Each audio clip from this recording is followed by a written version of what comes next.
Happy Sunday once again, guys. We are back. New setup. Third live stream over here in the new place. And now I'm trying to get situated with how watch-alongs are going to work. But they're going to work pretty much the same. I just have a little bit of change on this side of the camera. But for you guys, it should look mostly normal. And we are here to watch WWE No Mercy 1999. You guys chose this one when I put up a post on YouTube asking for suggestions, and a bunch of you mentioned No Mercy 1999. So I was like, sold. We're going to do that. I'm sorry that there was no countdown screen tonight. I was getting ready and realized that I didn't make one yet. So then I put it together and I was just waiting for it to render. I was going to be about a minute late, and then I realized I made a mistake in it. And I was like, all right, we're just not going to use it. We're just going to come straight up blind and just do No Mercy 1999. So no getting ready, no countdown, no nothing. We are live now. Good to see everybody. I'm sorry for those of you who might be interested in any Major League Baseball going on. By the way, what are my Tigers doing right now? Are they still winning? Or are they winning at all? They're up 1-0 in their series. Blue Jays put up a couple of touchdowns against the Yankees, I think, right? And the Sunday night football game tonight is New England and Buffalo. So if you guys have got your, oh Lord, if you guys went, I forgot what I was going to say. Forgot what the hell I was going to say. Sorry, I tried to read a text from my mom and then complete a thought at the same time. That doesn't work. It'll come to me in a minute. Anyway, welcome. Happy Sunday to you. Oh, yeah, and if your attention is divided, that's what I was trying to say. So I'm sorry if your attention is divided between baseball, football, anything like that. But we got to get back in the swing of things for watch-alongs. I've missed them. We actually did do one last Sunday, didn't we? Yeah, I think. That was last Sunday when we did the final stream in the old place, right? Yeah. Shit, I can't remember when that was. Was it last week or was it the week after that? Yeah, no, it was last Sunday. So we did, the hell was it? I forgot what the watch-along even was. I'm a mess tonight, guys, as you can see.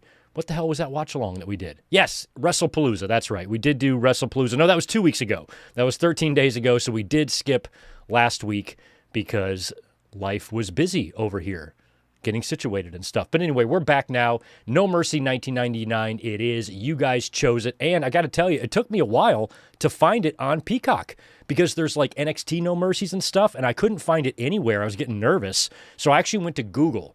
So if you have trouble finding No Mercy on Peacock, just Google No Mercy 1999. It'll pop and put in Peacock, and it'll pop up, and I got to it that way. But when I searched Peacock, I couldn't find it. So hopefully you guys have found No Mercy 1999 okay. This was Season 1, Episode 1 of No Mercy, and the runtime this evening, according to Peacock, is 2 hours, 44 minutes, and 27 seconds. So even though we're in a new place, nothing is changing. How it works here is we all follow along on Peacock. In just a couple of minutes, we will all hit play together. That timer right there will begin to run. Once we do that, I have also killed ads on this video. At least I think I did. Let me make sure I did. Yes, monetization is off on this video, so you should have no interruptions here, but you may have them on Peacock. That's what the timer is for. So pretty much business as usual here on Sundays, and I'm looking forward to this one because it's been 2 weeks since we've been up here for a classic watchy, and now that we're all settled in, I'm ready to get back to business over here. Next week is up in the air. I may not be here. I'm trying to figure out what's going on next week because I might be at my sister's house watching football. I'm not sure yet. But anyway, cheers. I got a cold one open. I'll answer all of these super chats and say hello to everybody in the chat, and we will hit play here in just a second. But good to see everybody here. I'm going to look at the chat right here now. So kind of a different setup for me too, so I'm still getting used to it. But good to see our friends like Melissa, Tatanani, Marner Fan 94. How about them Blue Jays? Yeah, I don't know what the final score was, but they were kicking the shit out of the Yankees. I saw it was 11-0, and then it was 12-2, and that's the last time I checked. So I have no idea what the final score turned out to be, but, you know, doesn't matter how many runs you score, it's only one win, so don't get too excited when you're only up 1-0 in the series, you know? But I am rooting for the Blue Jays because I always like the Blue Jays. Brandon McNeil, good to see you. Love and blessings to you, my friend. Fox Star Killer is in the house with $10. Happy Sunday, everybody. Excited to finally get my favorite pay-per-view of the year in 99. Already started the 97 portion of my 95 to 2005 viewing project. Just finished Royal Rumble 1997. Yeah, I was privileged. I had the privilege of going to 3 pay-per-views in 1999. WrestleMania, Unforgiven, and King of the Ring. I went to in 99, and they all sucked. All of them. So this is probably one of the better pay-per-views of the year in 1999. And good to see you, as always, Fox Star, and love hearing about your viewing project. We've got Colin Wright in the house. We Are Pro Wrestling is here. Good to see you, James. Garrett Osborne, Edward Underhill in the house. Mike Rouse. Gilbert Arbalo, Mike Games. We got George Morris with his Token 5. Hey, Greg, how are you? How is Tito? And Elizabeth, No Mercy 99, 10 out of 10.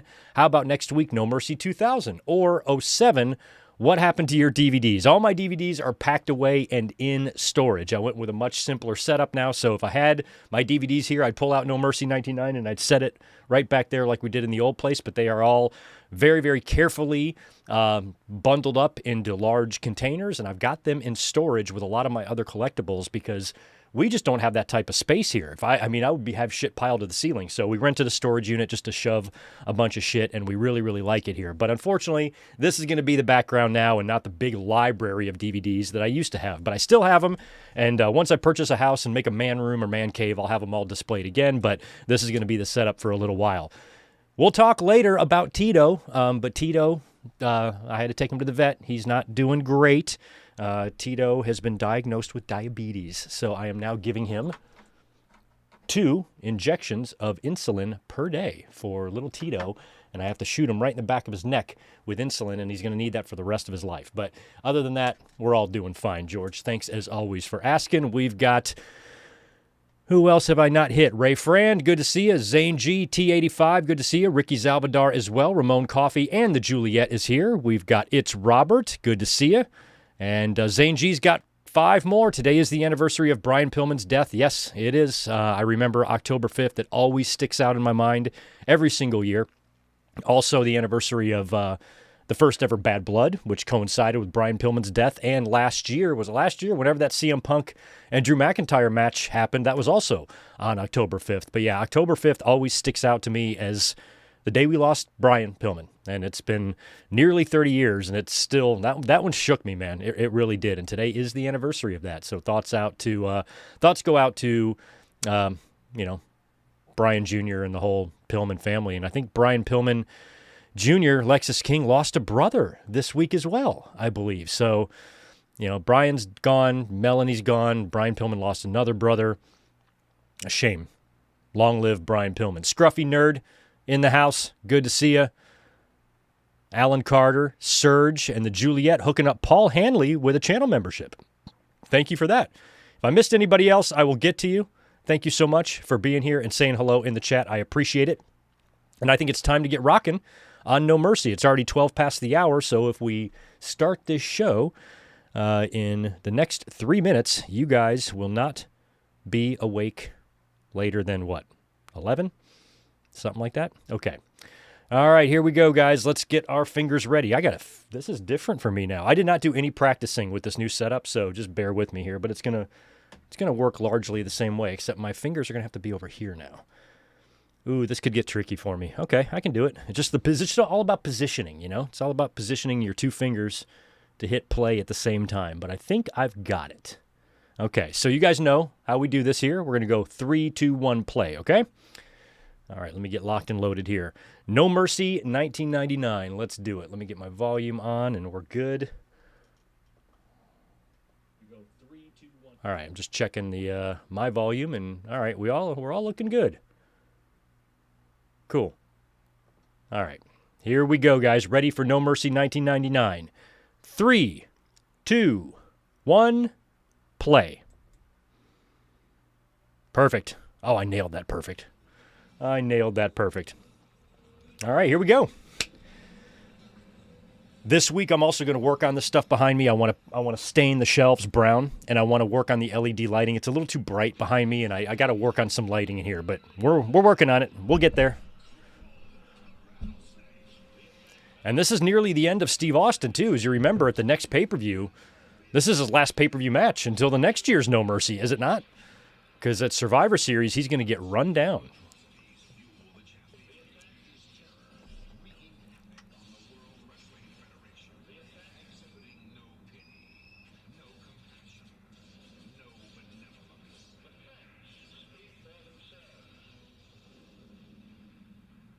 And I don't even recall. I have no idea how this ends. Like, I know Triple H is the champion going into this because I was at the previous month's pay-per-view, Unforgiven, where he won the title back in that six-pack match when Austin was the ref. So Triple H obviously survives here, but I don't remember if he gets a win over Austin. I have no idea. No idea.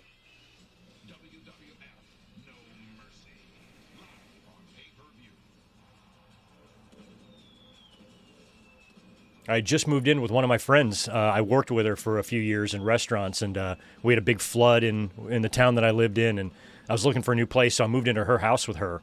And her name was Biggin, like Big-N. She was the best. And she was out of town for some reason. I don't remember why. And her brother was staying with us for like the weekend. He came to visit. And I'd never met him before. So he sat in the living room with me on this Sunday night, and just me and him watched this pay-per-view together. And he was blown away by the ladder match. Because he didn't really watch wrestling, so he's like, this is the craziest shit I've ever seen. Packed house in Cleveland. Oh, yeah, this is the Terry Invitational Tournament, the TIT. All right, we're starting out with the Godfather. Look at this. We got the Hoes. They're here. But where are the Hoes?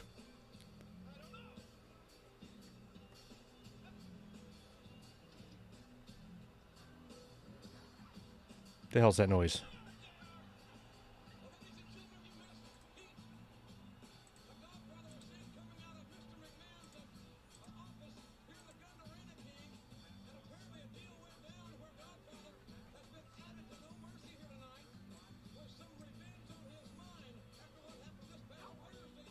Oh, yeah, okay.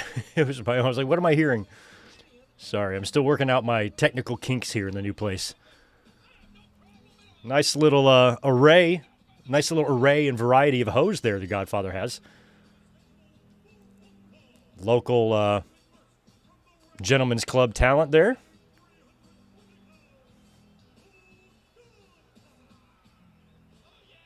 I once went to a strip club on Easter Sunday during the day. You want to talk about the B team? That's what they had working that day. There was only one guy in there. He was in a wheelchair. And we walked in. Me and like six. It was me, one other guy, and like four girls. We rolled in there on an Easter Sunday. 2005, I think. I got stories, y'all.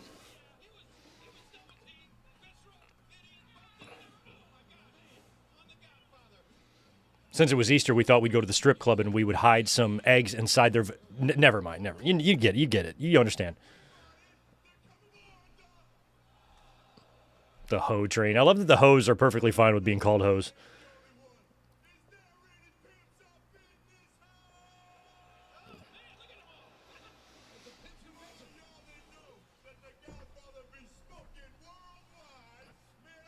Oh, he's not pimping Hoes worldwide?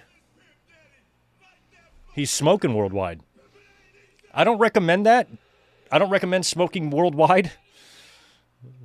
Don't get yourself Brittany Grinered. Don't be rolling up there with an ounce of weed into fucking North Korea, man.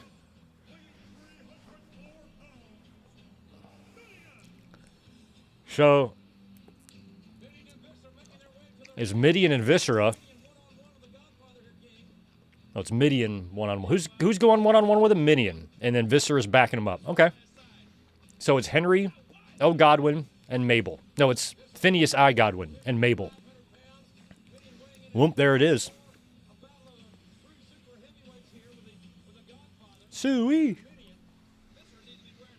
So it's Mabel, Phineas I. Godwin, and Papa Shango, and Kama the Extreme Fighting Machine.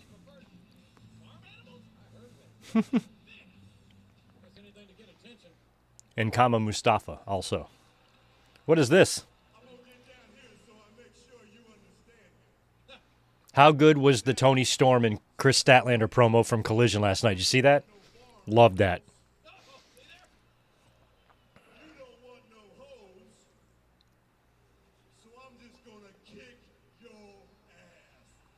Yeah, because Midian doesn't look like he's somebody that has hose on his mind a lot, based on his attire, his bodily hygiene, greasy hair and tattoos.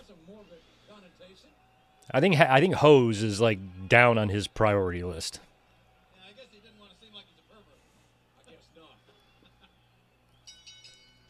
Because, as we know, none of those hoes compare to Sonny,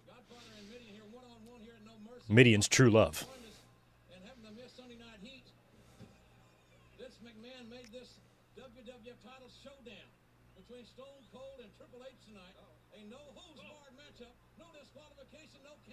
All right, so on Heat, Vince made the main event, no DQ, no countout. All right.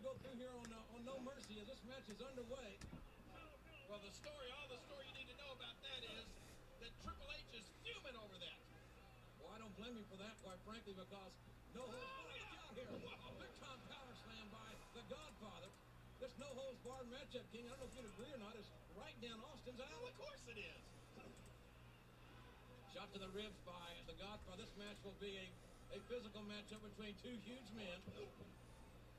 I'm going to tell you one thing. We might as well face it. Right here in Cleveland, Ohio. Wow. Right? Zane, my God. I didn't even think about that. I guess, so is Raw going to be in Perth as well? So it's SmackDown, Crown Jewel, and Raw? Yeah, F that. Because SmackDown is going to be over there. But that'll probably air on USA Network normal time here in the States. But I know the pay-per-view for me starts at 5 a.m. I'm not going to get up and watch that. We'll do a review on Saturday, but I'm not getting up at 5. There is no way.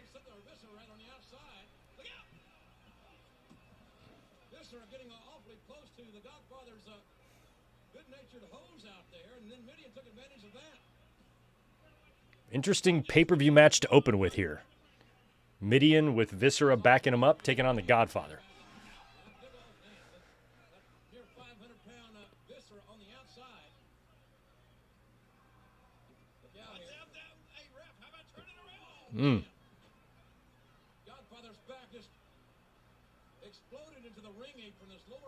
These two guys have history. Kama and Mabel, they feuded with Undertaker one after the other in '95, remember? Well, they kept getting passed from one guy to the next. First it was like Bundy. Or first it was IRS, then it was Bundy, then it was Kama, then it went into Mabel to close out 1995. Those were Taker's big feuds of the year back then.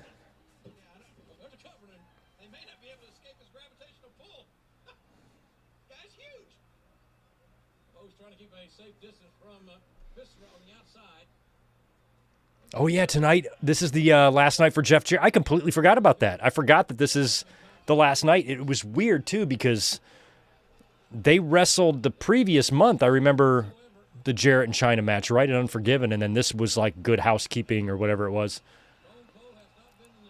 And then Jarrett would debut on Nitro the next night and bash Buff Bagwell over the head with a guitar. Sunset flip, and Timmy White is distracted.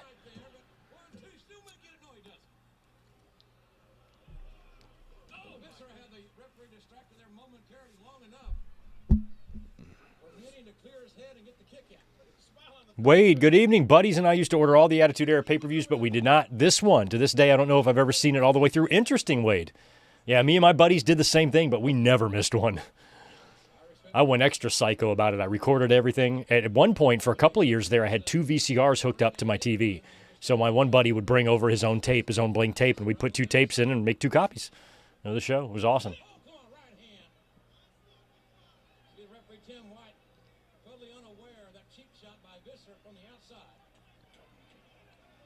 That's when I started making custom tapes when I had the 2 VCRs.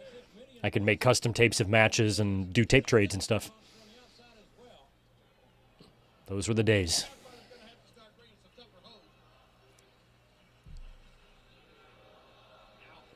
We want puppies?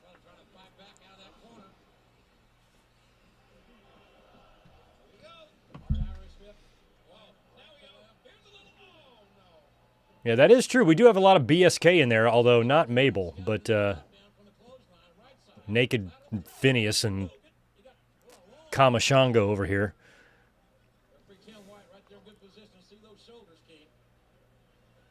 Lil Wayne released his first solo album that year. What, in '99? I wouldn't even be able to tell you a Lil Wayne song.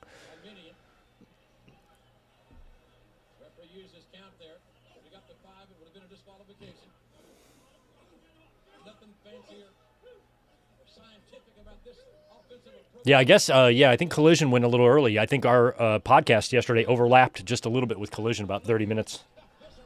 But yeah, I caught that Storm and Statlander promo. I'm like, I love that.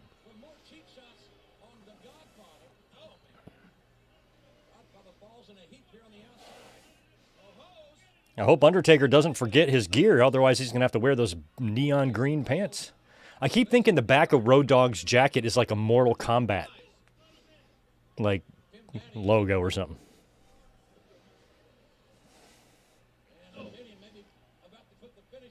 I did not look at the card. I didn't look this pay-per-view up on Wikipedia. I just know the Jarrett China match. I know the main event. I know the ladder match. Obviously this one. But I'm not aware of what else happens here. Does Angle have a match? No, Angle's not even in here yet. Angle's barely gotten to the company. Nobody's there yet. Benoit's not there. Jericho's here, though. What does Jericho do?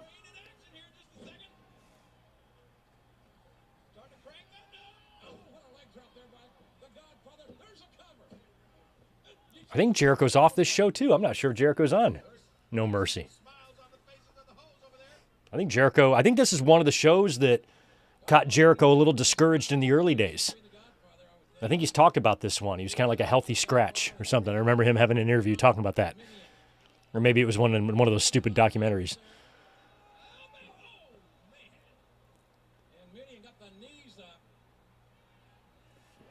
Remember, these two men met this past Thursday on SmackDown. That's the reason for this match. That's the reason the Godfather went to Vince McMahon earlier tonight on Heat. 99 was a traumatic year for me because of the flood and the hurricanes and some of the things I went through, but I did enjoy that year. Went to 3 pay-per-views, loved my job, loved my restaurant job, started managing this little Italian cafe. Oh, my God, it was so nice.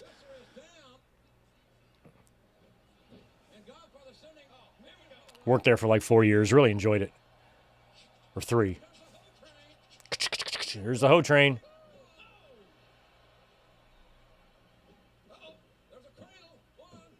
And he got him.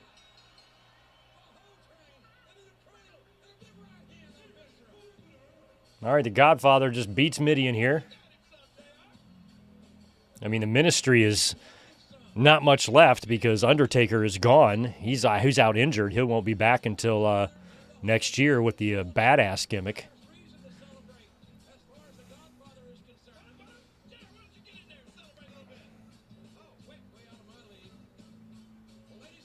I don't know. I think the brunette is the best hoe there. Look at Timmy White. What are you doing, Timmy? Oh, down he goes. Help him up. Help him up, ladies. Help that Timmy. As you can see, he's got the Jimmy legs.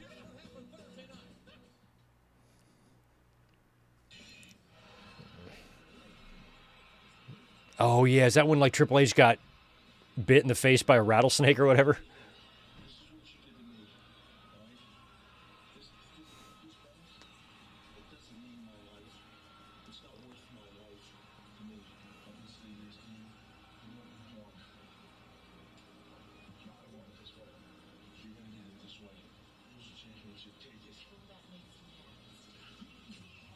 Oh, Austin fell for that? Austin used to have this catchphrase. I don't remember what it was called. It had initials. It was like DTE or something. Don't trust everyone or something like that. And he's not living up to that. Don't trust everyone. Look at Triple H. He fooled him. Snake bite to the face. Love it.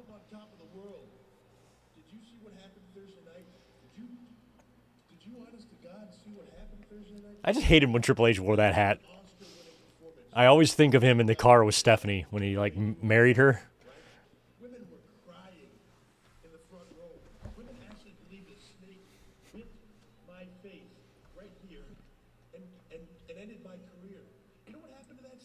You know what happened?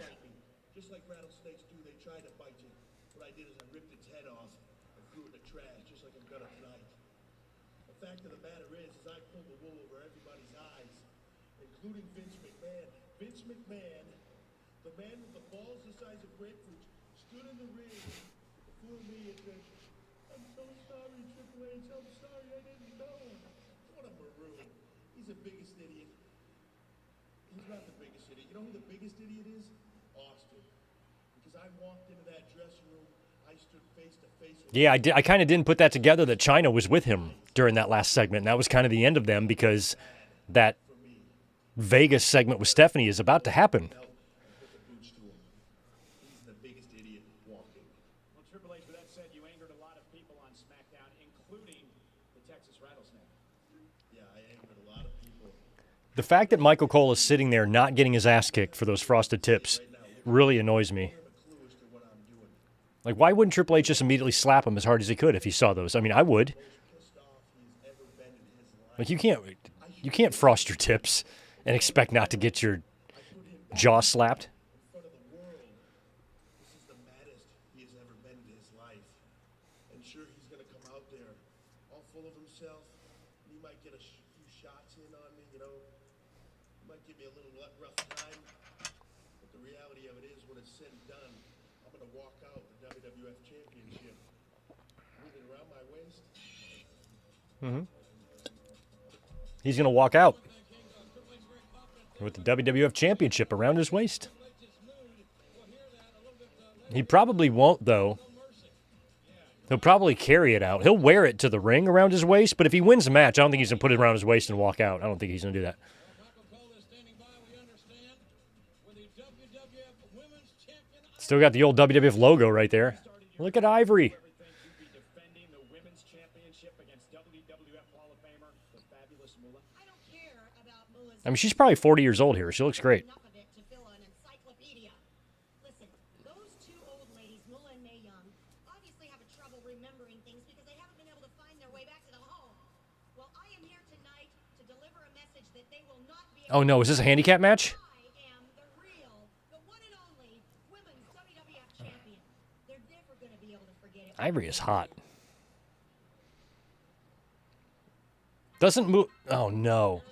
I'm pretty sure Moolah wins the title in the Attitude Era at some point. Is this it?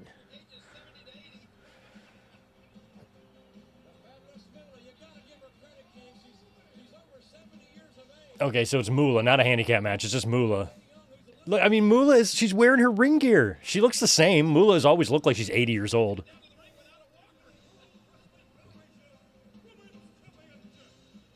Like, Moolah did not have a good reputation, so... It's okay to talk about how hideously unattractive she is. Even when she was on top, even when she was young, she... Fucking gross. Jesus. Make a strap-on go limp.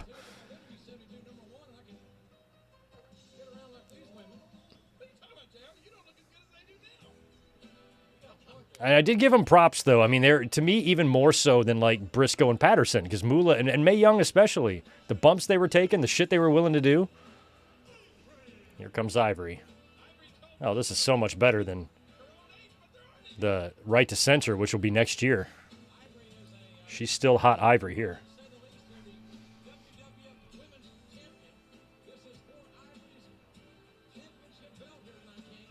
Title on the line. Who would have ever thunk it? That the 70-plus-year-old fabulous Moolah. Oh, look at that. 70-plus-year-old Moolah. Moolah looked like she was 70 in 1985. Ivory's got a fans here. There's one of them out there. Only thing worse than that would be losing your virginity. Which I guess was only 14 years before this, but she looked 70 back then. Damn, Ivory, I'm not sure if I ever gave you enough credit. Gotta respect all her accomplishments, King. Oh, look out. Oh, there we go. Down goes Moolah. Is that it? 1, 2, no. I think Moolah's going to win the title here. Ivory would like to end this thing and not leave anything. That's a classic ladies wrestling move, the hair snapmare, or the snap hair. Heard the phrase midriff bulge? I think I've got midriff bulge. I think I got midriff bulge. Yeah, you definitely do, JR. And Moolah works her way back up those. Oh, there we go. Open hand shot by Moolah. Snap mare by the hair. Snap mare by the hair. Fabulous Moolah. There's a lateral press with a WWF Women's title on the line here. The fabulous Moolah. No, Zombie Fighter, you did not. You missed a riveting match between Midian and Godfather to open. And now we have Ivory versus Fabulous Moolah. Moolah with a pay-per-view championship match in 1999. She's going upstairs. Don't go upstairs. If there's one thing I don't need is a Fabulous Moolah wardrobe malfunction. What is Mae Young doing? What is Mae Young doing? And Moolah, wait a minute. What? We try to take a shortcut there and use the ropes for leverage. And, oh, man, look at the shot. Good Lord, what a right hand. And down went Mae. She may be hurt. It's not funny. Moolah thrown outside here, too. Damn. Oh, what a bump by Mae. Lawler's marking out. Oh, God, that's ugly looking. Ivory just tried a suicide dive on Fabulous Moolah in 1999. Didn't look good.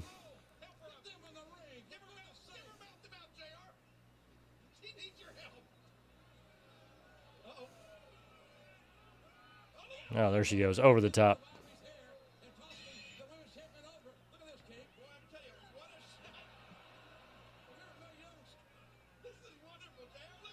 That was a great drop kick, too, on Mae Young.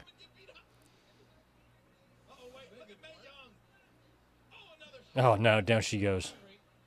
Young enough to be the granddaughter of either of these ladies. What's the senior citizen discount here tonight? Ugh. I'll tell you what, I give Moolah and Mae Young credit, all the credit in the world.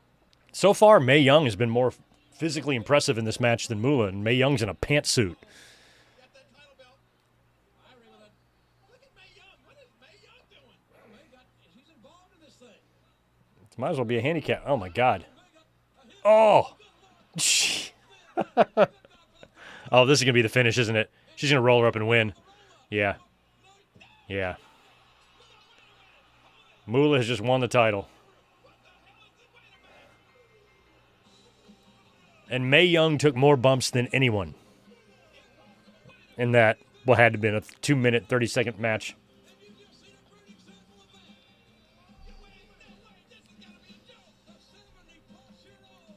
Moolah needs to go dust off her old championship. She had one in, like, I don't know, the 60s or 70s or something that had her picture on it. Like right in the middle where the globe would be. Just a picture of her face. Probably the first custom belt. I don't think Moolah knows what the fuck's going on. We got to go make that early bird dinner, Mae.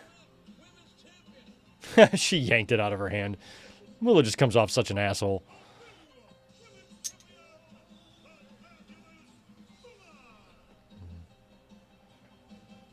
Moolah doesn't look too thrilled about it.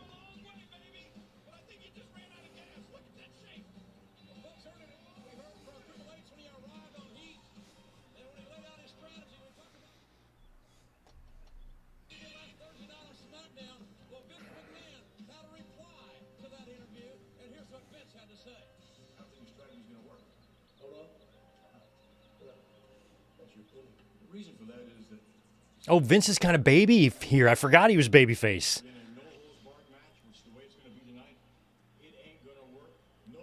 Okay, I got you. So Triple H is banking on the fake snake bite to piss Austin off so bad that he's going to get himself DQ'd, right? And Triple H will keep the title, so Vince has made it no DQ, no disqualification. That's a terrible Photoshop of the belt there on Triple H. I hated when they did that. That's a normal render of Triple H, and they have stuck the belt in there, and it looks like shit.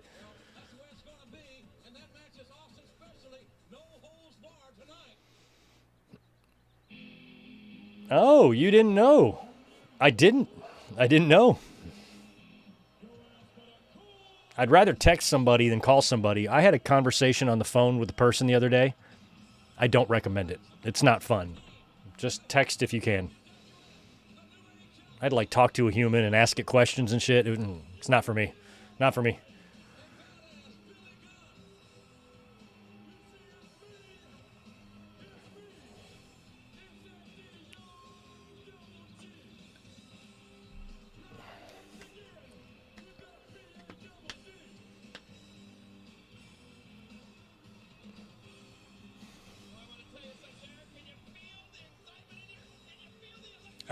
Michael Games, Brian Zane just reviewed this and gave this match a half star just because of May's bump. Well, I agree. It deserves no stars, but Mae Young did a lot of work in that match, so she deserves a half star for her efforts. And I agree with Brian. That's why Brian's cool.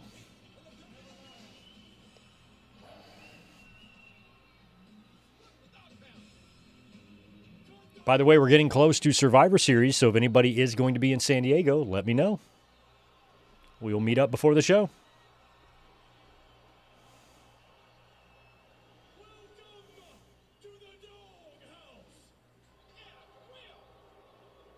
Gundarena would go on to be the home of a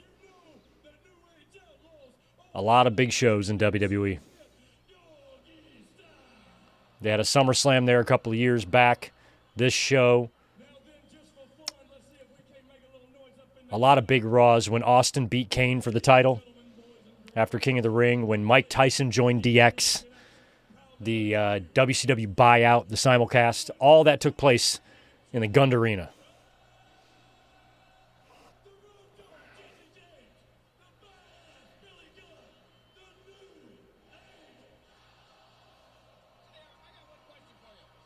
I got to do that a lot of times. I got to hear Road Dogg's little shtick there many, many, many times throughout the years.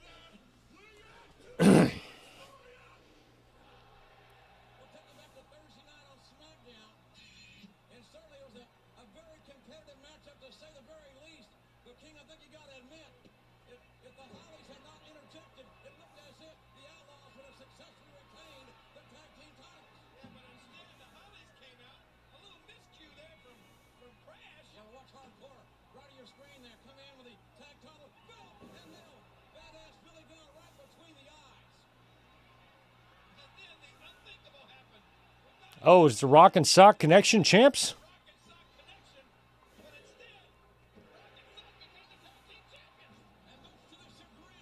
And Rock is still not into it yet.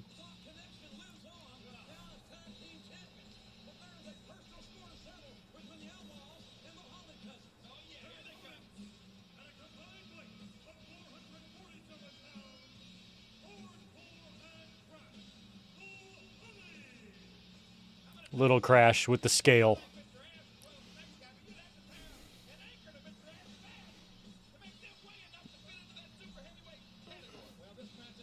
Oh, nice. Where is World's End this year? That's where you're heading?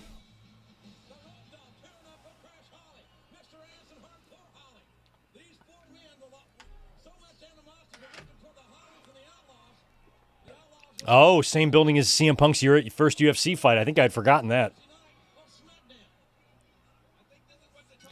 Gilbert, This Is Your Life. I was there too. I was at This Is Your Life. It was the night after Unforgiven. It was in Greensboro, because Unforgiven was in Charlotte. And that was the same night that we had that car accident thing, and Jericho and Edge and Christian came to help on the side of the road and all that. So that would have been Charlotte driving to Greensboro the next night. So that Raw with This Is Your Life was in Greensboro. And I was on the floor about like 12 rows behind the announce desk, which I think that's the last time I've ever been on the floor, because I hate being on the floor. If I'm not front row, I don't want to be on the floor. I'd rather be in the stands so I can see. But I remember having to like stand on my chair to see what was going on in the ring with This Is Your Life.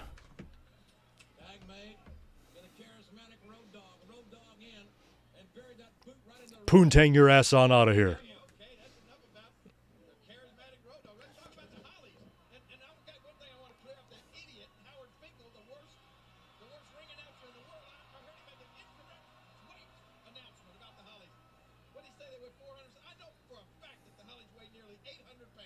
Well, that's what they claim.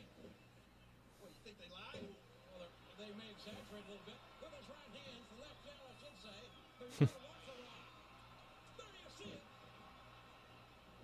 And with the other right hand this time by Badass and Hardcore Holly. Referee Mike Keogh trying to maintain a little order here. And that Road Dogg sent rattling. I think Road Dogg was doing the shimmy before Eddie was.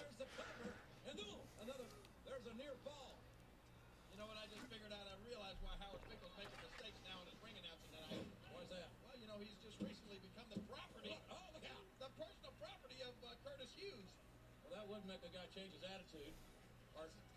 Yeah, Curtis Hughes is back, right? Backing up Jericho.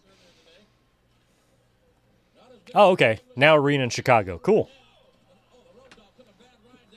They love that Now Arena there, don't they? Hardcore Holly on the outside. Referee Mike Chioda on the other side of the ring hasn't not seen this action. And Hardcore Holly now may have done enough damage to allow his cousin Crash to put the His cousin Crash. There's going to be a tag, and here comes Hardcore.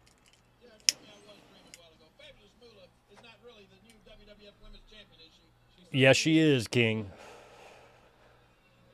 Good thing about this new setup is my window is right there. That time, and the Road Dogg finds himself in a degree of trouble I here. wonder if I can move the camera to show. To the tactics, See, little window right there. legal or not. Very nice. Very nice.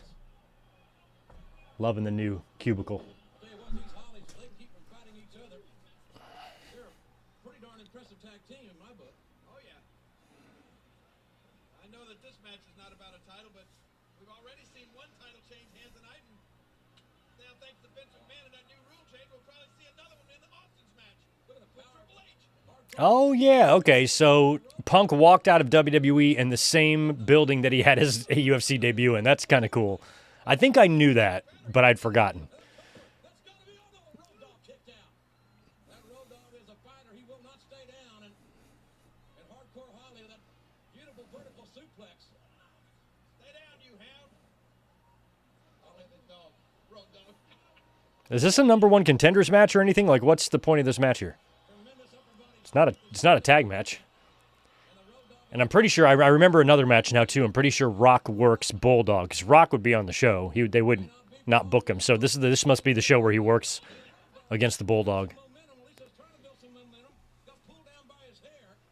And the exchange now with Hardcore and his cousin Crash. He got pulled down. And his cousin Crash. You got to be impressed with the Hollies. They are really hardcore. Oh, I am impressed with them. They're very tough. And there's a cover. 1, 2. Man, another near fall. Boy, Road Dogg is found himself in a bad way in the Hollies. Look at Crash. Make sure Crash keeps his body between the Road Dogg and his partner, Mr. Ass. So far, we've had excellent Good tag team strategy. internet and stuff here. I finally got fiber, which is nice. Although I've never had fiber before, so I was under the impression that you still plug directly into the Ethernet or whatever, but you don't. I got all the modem and everything in the living room, and everything works off basically Wi-Fi, which made me uncomfortable at first, but I realized it's stronger than anything I've ever had, so Now the Hollies make another tag. we shouldn't have any issues here. Fiber rules. Competitive. They both think they just have that family fighting spirit. Neither one of them want to get the best of the other one. If the competition's not up to snuff, they'll fight each other. Well, the Road Dogg getting the life choked out of him there.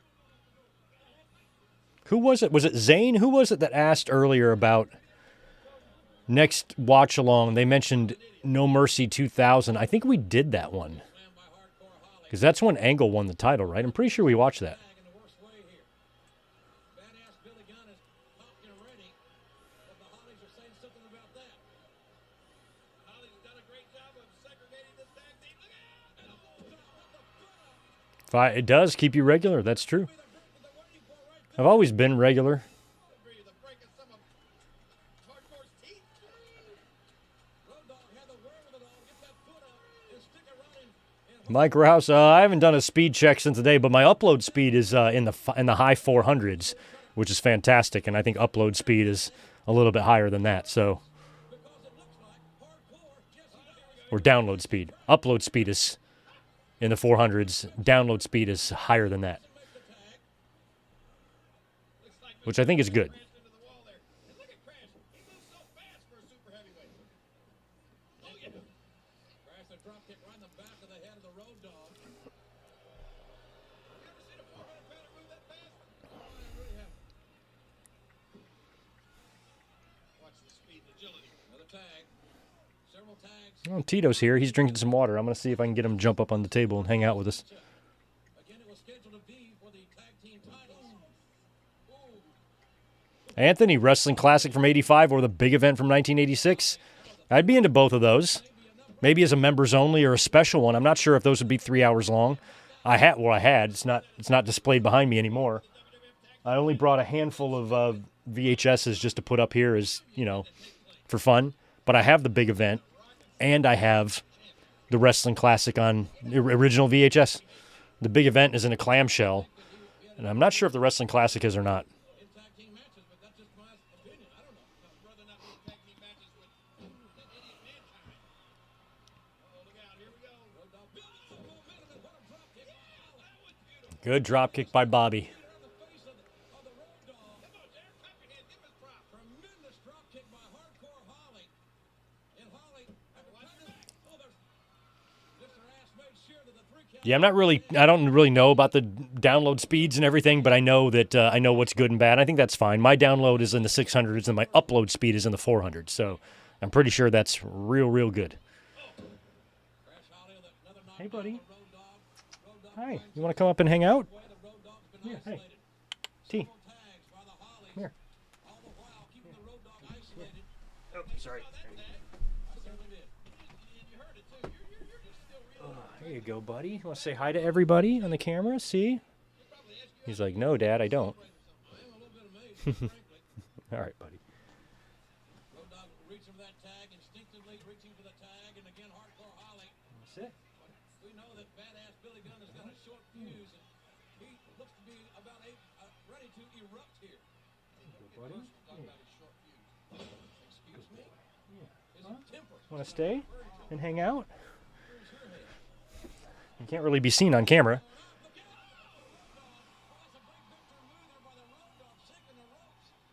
I can move you over. Nope, he's leaving. Not gonna have it. Hey, that was not bad. Don't see Road Dogg delivering like really high elevated superplexes. But that was a pretty good one. Way to go, Jesse James. Completely out of it. You talk about a fearless offensive move. You just got that one for the Road Dogg. What a move there. That superplex all the way off the top rope. That punished both these competitors. Come on, Hardcore. Get up. This crowd was embarking, trying to get barking. And now they'll get that Road Dogg back in the game. And he'll never give up on you, the Road Dogg.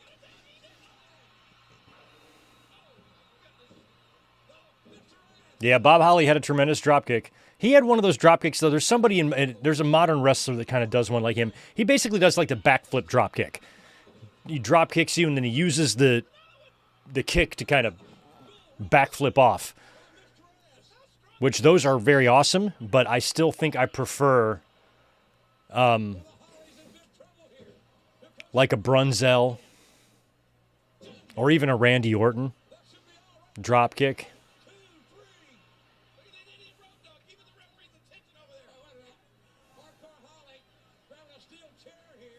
Oh, cheers in the ring. Oh, famouser. Hey. Oh, Kyoto saw that.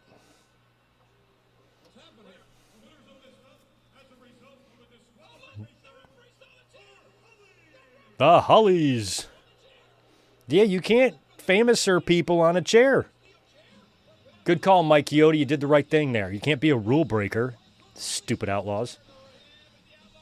Yeah, it doesn't matter who threw it in there. It matters who uses it.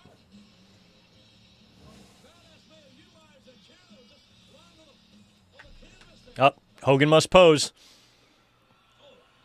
Pump handle.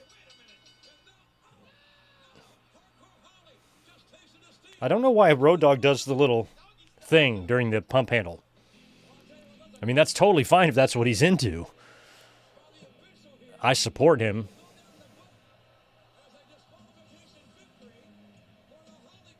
But it's just surprising knowing who Road Dogg is. He feels like the type of guy to shoot a beer can for there being a rainbow on it, you know? So I'm pretty surprised that, well, he did that. Good housekeeping match coming up for the IC title. Look at Stacy Carter back there.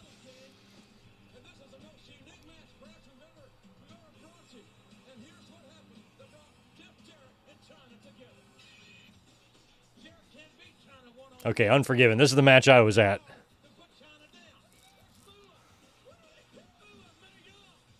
Now, if I remember right, I don't know what match it was in, but I remember going into this pay-per-view knowing about the Jeff Jarrett situation.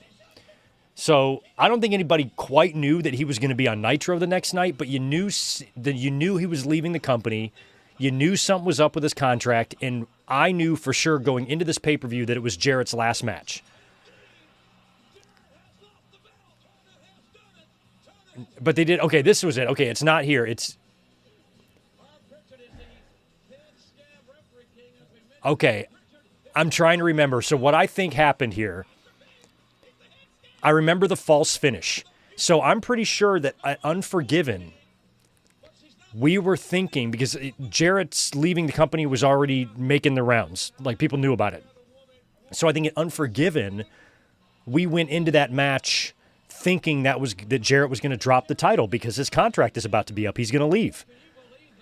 And then when they did that, they had Chyna win. You're like, yup, Jarrett's definitely leaving. And then they reversed the decision. I remember that being surprising. But then when they booked a rematch for No Mercy here, then you knew, okay, this is definitely going to be the end of Jeff Jarrett. Yeah, so I'm pretty sure that even at Unforgiven, we kind of knew that Jarrett was probably going to leave the company. China, you're going to get your rematch, all right. But it's going to be the good housekeeping way. You will understand the role of a woman. And Jarrett was like, if you want me to lose to a woman on my last night before I go to the competition, you're going to have to pay me. And I remember, if the story goes, like, I think JR got a little bit of heat for that because this is his responsibility. Okay, that show that they're showing highlights of is in Richmond. And I went to every show around that time that was in the Richmond Coliseum, but I don't have memories of being at this one. I think also that's the same show where Bulldog got, like, people's elbowed into the dog shit or whatever. Or what's the one where Rock, like, ran up on Bulldog and slid in his, like, in his dress shoes and then dropped the elbow on him? So maybe it wasn't the Pooh. Maybe the Pooh was in this match. But I don't think I went to that show in Richmond for whatever reason.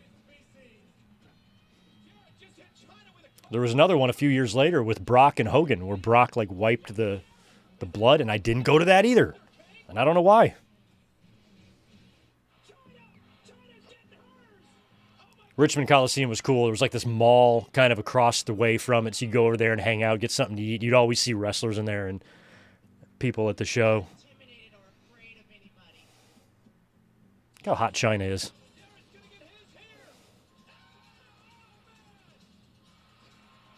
It's another. They love setting up those mud pits and shit, didn't they? Off on the side of the stage. How many times did they do something like that in 98, 99, 2000?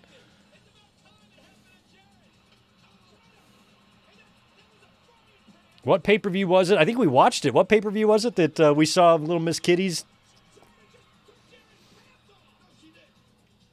Chyna's wearing Jarrett's pants. Gross.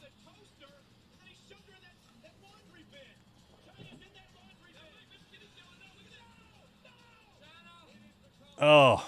Oh, God, look at her.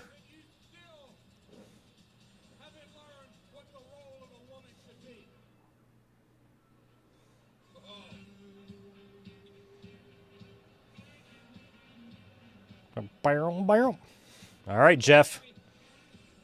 Look at Miss Kitty. Good grief.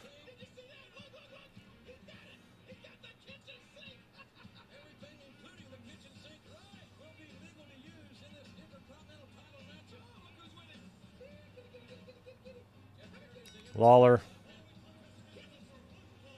I don't know why these young women got with Lawler. He's such a fucking perv. Like, what is attractive about him? Nothing. His personality's not attractive. He's not that great looking of a dude.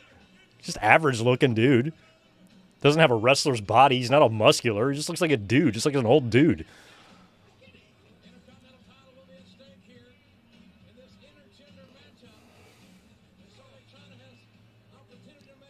Like, you can't, you know, like his money, there's plenty of wrestlers in that locker room that she could get with that have just as much, if not more money than Lawler.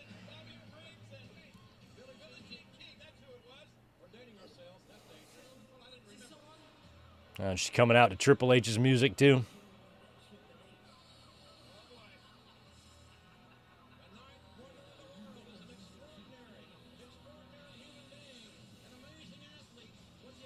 She's got weapons, too.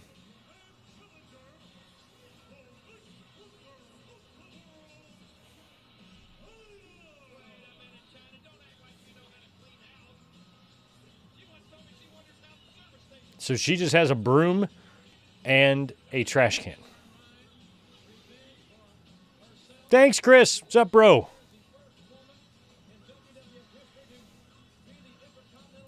I still got to dial it in. I'm not perfectly happy or totally happy with it yet, but we're getting there. I need to work on the lighting. I'm not happy with the lighting.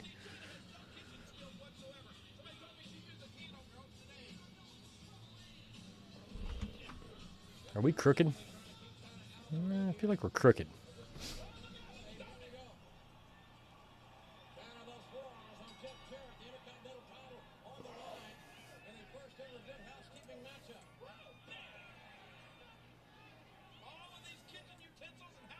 A little better.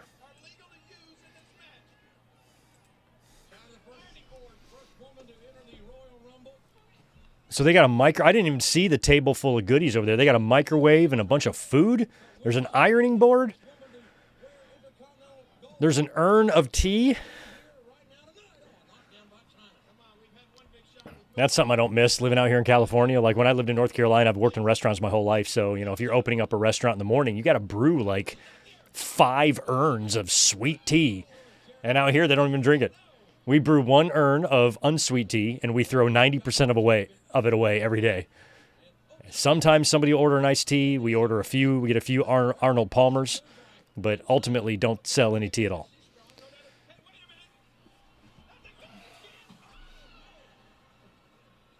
Or in North Carolina, you'd have to line the tea urns up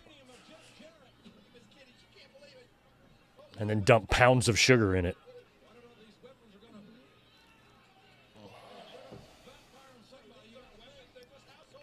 Oh, sausage. Is that sausage? A salami sausage.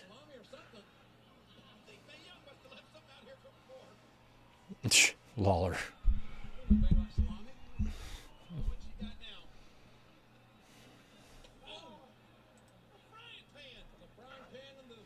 Chris dropping in very generous $20. Thanks, dude. See you next month. Double J talked about the holdup on Flair's podcast in 2015, saying that discussions were cordial and the money he was wired was back pay from house shows and Raws. And Bob Holly claims JR almost got fired over this. Yeah, JR definitely got heat. And I've heard Jarrett tell it because, the narrative was that he held WWE up for money. And he's always said, no, that's not what I did. I held them up for the money they owed me. There's a big difference. And he's right. Somebody else did it too. Didn't Jake Roberts do something similar? But I think Jarrett more or less just wanted what he was owed. Wasn't asking for hey, if you want me to go out there on a day after my contract is up, then you got to pay me X amount of dollars. He didn't do that.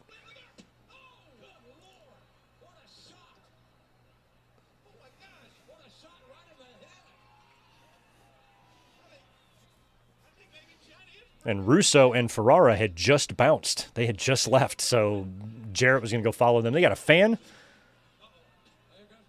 a blender,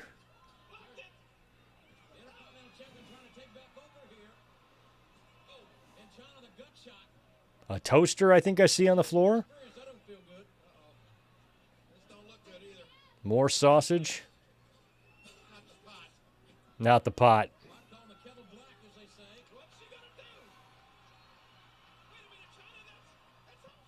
Oh, she misses. There's that little hand push cart out there, and they actually have spray painted WWF initials on it, which is crazy. What's that fan there? Is down there? Is Polaris? I got 5 of those fans in my house.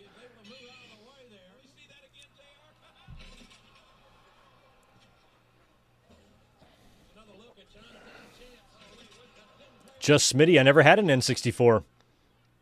Sega Genesis. That's as far as I made it.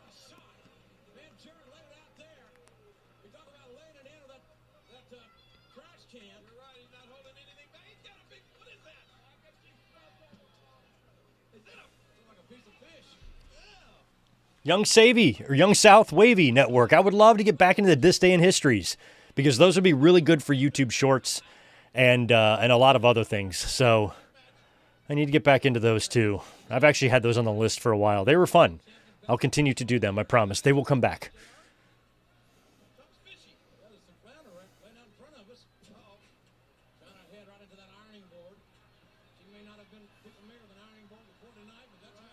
Today is a good This Day. I think I did a This Day in History on October 5th one year with the Pillman death, probably like 10 years ago or something.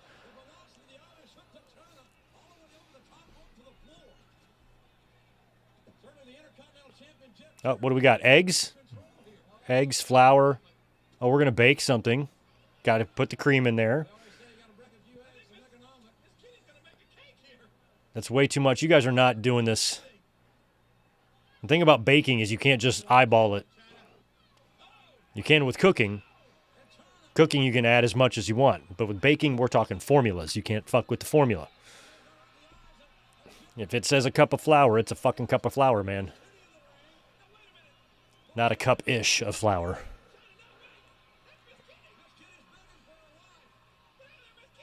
Oh, and she got the egg and milk. Oh! It's a very creamy Miss Kitty right there. They got that powder all over them.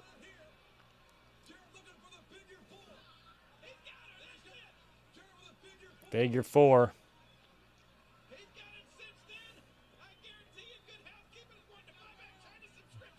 Now, Miss Kitty would wind up joining China, right, after this? Doesn't she come in as like the mini China?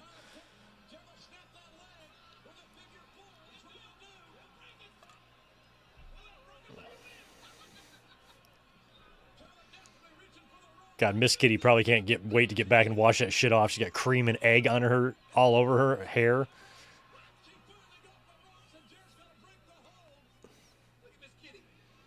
Tongs. Tongs. Tamatonga. Tong to tong tong tongs. Oh. Low blow to the slap nuts. Oh, please tong him. Yeah, tong the balls. Sometimes you got to just tong the balls. You got a cup, measuring cup, cup them and tong them.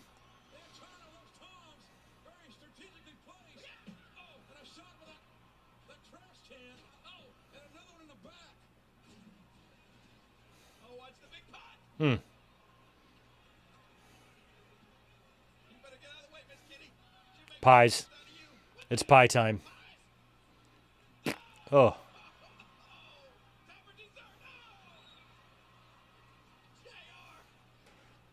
It's so funny how I watched every pay-per-view with a couple of buddies, but for this particular one, I watched it with my roommate's brother, and I have no idea why. I don't know where my friends were. I don't know what the fuck they were doing.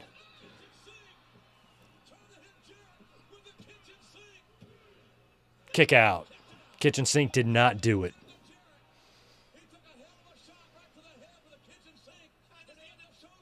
No, Miss Kitty. That looks like a cake. More like a cake than a pie. It's a cake. Pedigree on the cake. Can't be so bad. Ooh. Watch out, Teddy Long. You're about to get... Yep.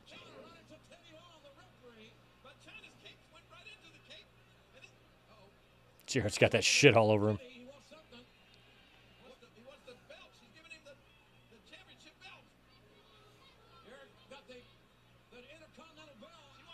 Boom.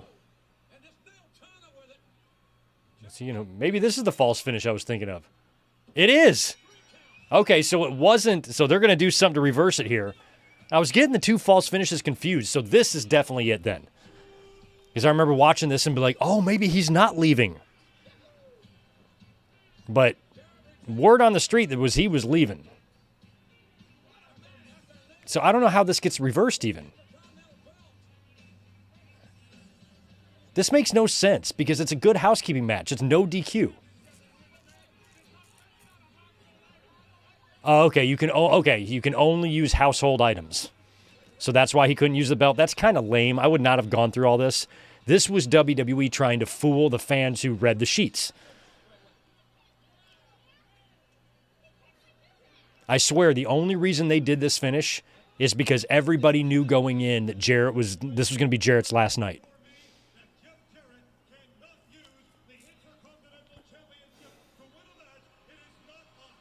It is not a household item. I beg to differ. See that right there? Household item. It's in my house. Yeah. Jarrett takes out Teddy Long. Oh, he's going to put Teddy Long in the figure four? Might as well. Uh-oh.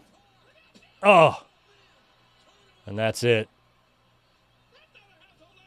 Is that going to be it? That's how it's going to end?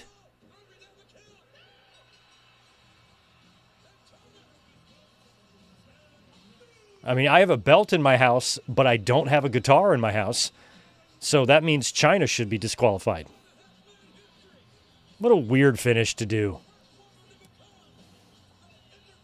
But they had Jarrett pin her, which was just weird, you know? I'm like, he's leaving. You got to squash him. Job him out.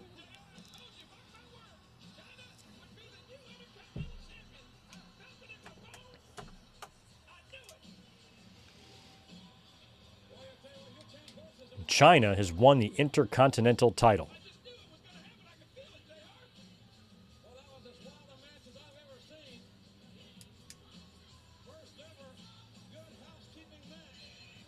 Now, this is the first time she's won the belt, right? I feel like they're not making a big deal out of this. Like, China hadn't... Jeff has held the belt ever since he won it from Godfather, right? After Owen died? Well, he did drop it, Brie. He dropped it for one night to Edge. But... Oh, yeah, and there's Miss Kitty leaving with China. Okay, interesting. Interesting. And The Rock versus the Bulldog. Boy, 2 years prior, they were reversed in terms of importance on the roster. Bulldog was a big part of the Hart Foundation and what was going on in 1996 and 1997, and Rock was barely noticeable.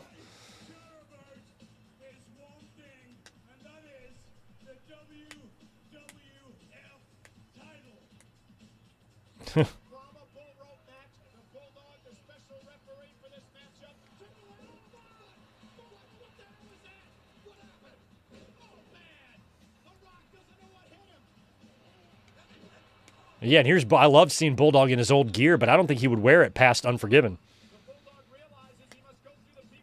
So there's a chance that I was in the crowd for the last night that Bulldog wore his gear. I'm not totally sure about that, but I might have been. Because then Bulldog would start wrestling in jeans right after that, which I hated.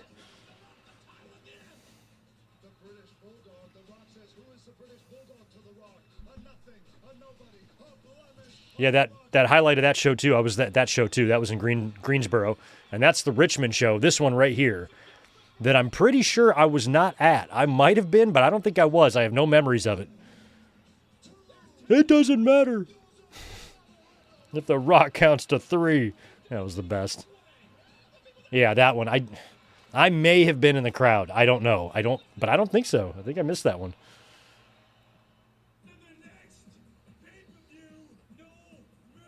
No mercy.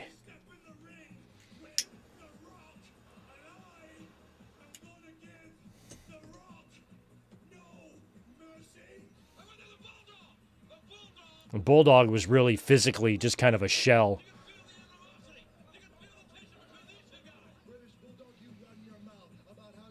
And Bulldog would be dead less than 3 years later.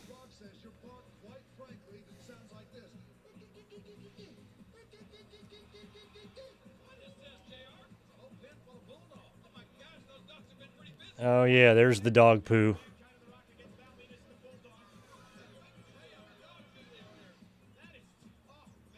Oh.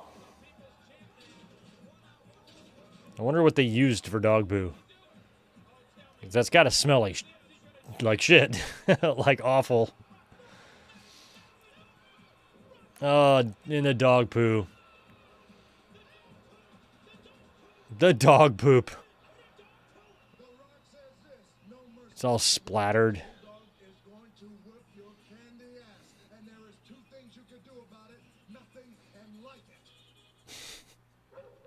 There's two things you can do about it. Nothing and like it. And even he come out to this weird music too, the Bulldog, right? I didn't like this.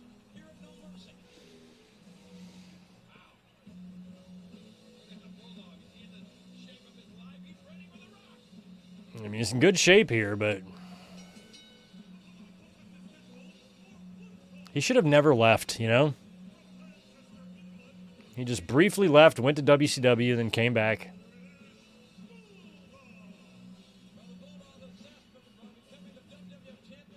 Oh, I'm going to go get a fresh one. Be right back.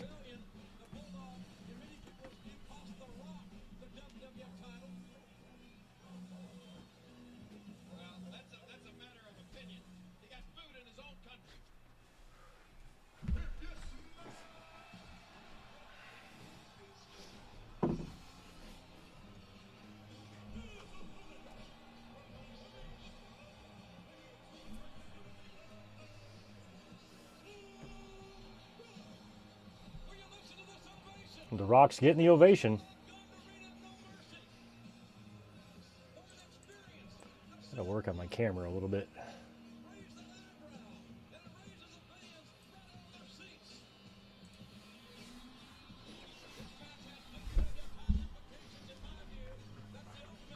Yeah, the Bulldog coming in originally had like title aspirations, but he was quickly relegated to the hardcore stuff.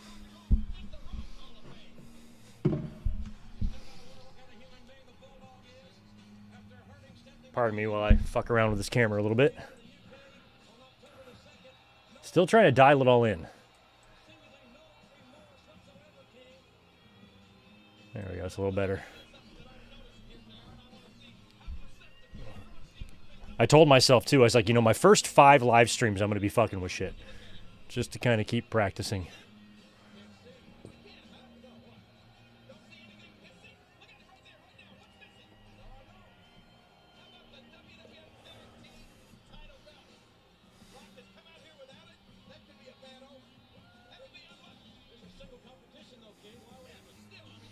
Oh, so Lawler's getting worried about Rock not bringing his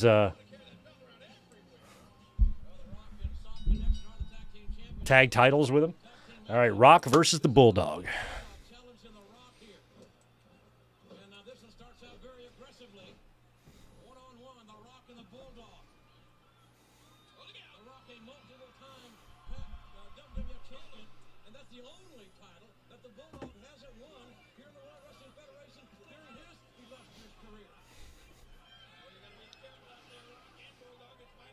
Yeah, Bulldog wouldn't have landed on that trap door, that's for sure. And, you know, if he would have sticked around, I still think he would have declined physically, but he died at age 39, you know? Like, it's so young. He was in his 30s. I'm almost 10 years older than the Bulldog was when he died, and that just blows my mind. But I've lived 10 years longer than the Bulldog did.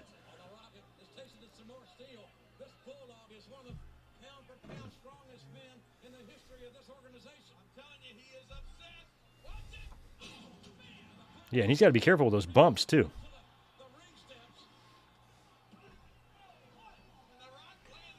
Where's my opener?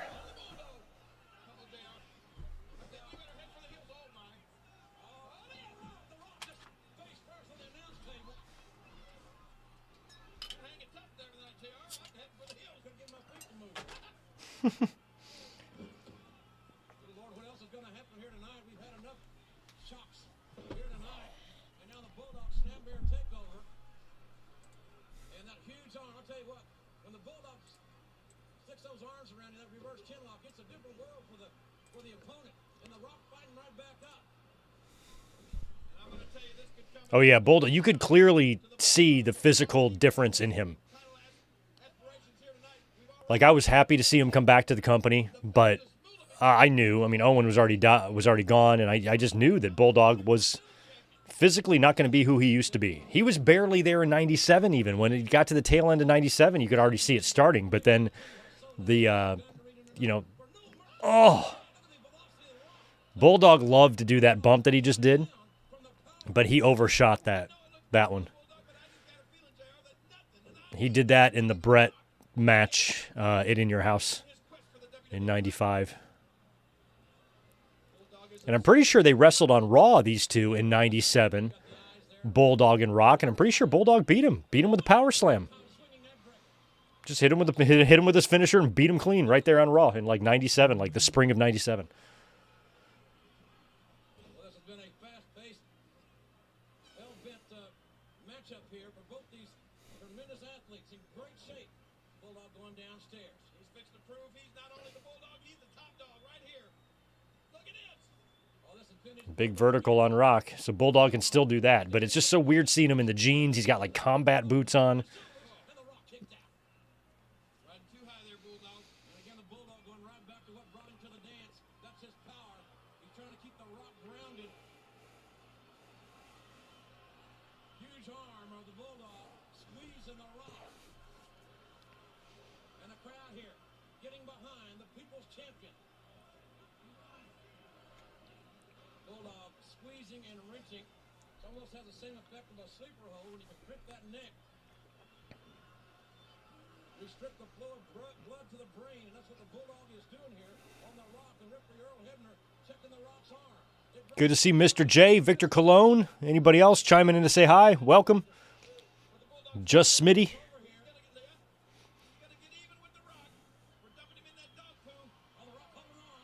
Bulldog's gonna keep squeezing here. He's gonna squeeze and squeeze. Yeah, one of Bulldog's big issues after the trapdoor injury was that he got addicted to all the pain medication. And that definitely probably played a role in his death as well. Got the eyes. Reversal by the Rock now. What is that? Bulldog from the back body drop. Rock floats over, hooks the leg, and got another near fall. Oh, that was close. Bulldog landed on the back of his head there. The Rock got to capitalize while he can. The Bulldog. Yeah, Bulldog just lethargic as all hell, isn't he? What was that? Well, he had Well, low blow. that the Rock was going to lay the smackdown on the referee. He threatened him. Certainly did. Oh, no. Oh, now the Rock. I guarantee you one thing. Earl Hebner not going to take any intimidation from the Rock or anybody else. Rock's in a bad way here. Oh, no. Looking to gain the advantage. The Rock freed himself from the ropes, and the Bulldog got hung up there. I'm telling you, Bulldog thought he had Rock right where he What are the star ratings on this match, I wonder? It's got to be a star and a half at best. was able to stand. There's an IOT. Rock, this could be all right here. Let's go. A long, long 2 count created by the Rock with the British Bulldog. And he had to hand it to the Bulldog. I'll tell you what, JR, I'm going to still stick with my Pretty sure we've had, yeah, we definitely have. We've had deceased wrestlers in every match so far. In the opener, although it would be in the form of Viscera on the outside, but that counts. The Moolah and Mae Young match, of course. The Hollies and Outlaws match.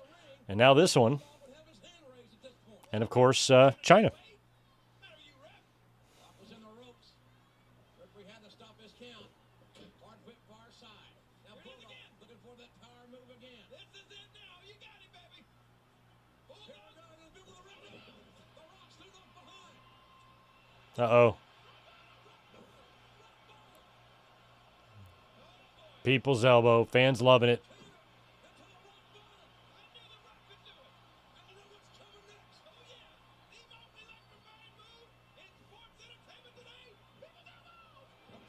Nailed him. Bulldog is beat.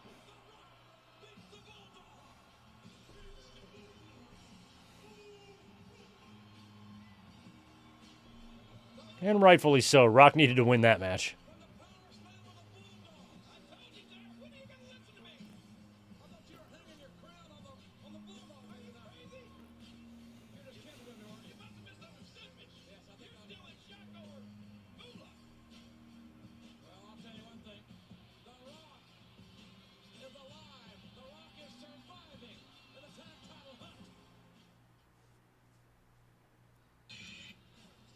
To win the Terry Runnels invitation, you have to climb this ladder. There'll be $100,000 hanging there. If they get that, and you, And you, what is that shirt you're wearing? great. Now, how are they going to climb the ladder? Can you show me how high the money's going to be? Way up here. I mean, like, really, really high up. They got to climb the ladder to success. So show me how high. You know, you're gonna have to go all the way. All the way.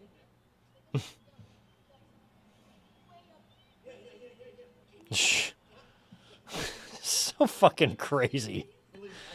Just insane. I don't know if there's a human being in the world more unlikable than Jerry Lawler. I mean, he's the fucking worst.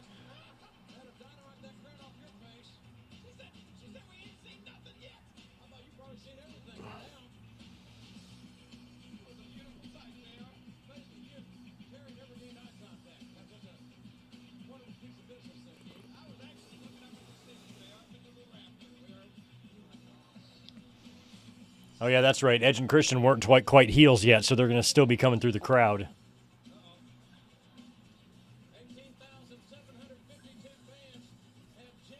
And this is pretty much where the history began, right here.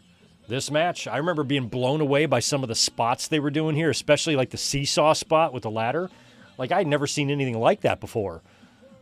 And little did I know that it would get a hell of a lot more creative than that. As at the following year's SummerSlam, I'd be there in person to watch the TLC match.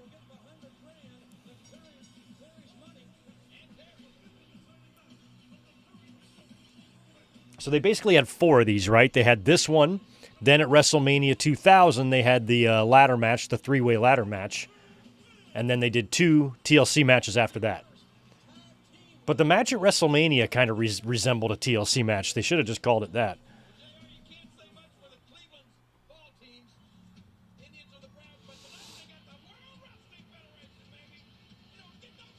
Lawler would always do that. He did it at SummerSlam 96, too. Lawler would always insult the Cleveland crowd, but Cleveland was his team. He liked the Browns. He liked the Indians.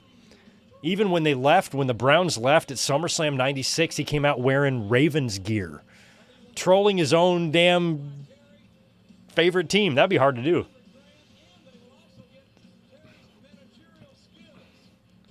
I couldn't go do that to the Pistons or Red Wings or Tigers.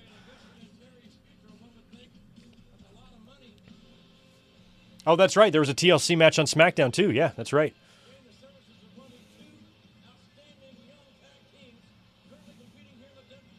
I kind of forgot that Gangrel was with the Hardys.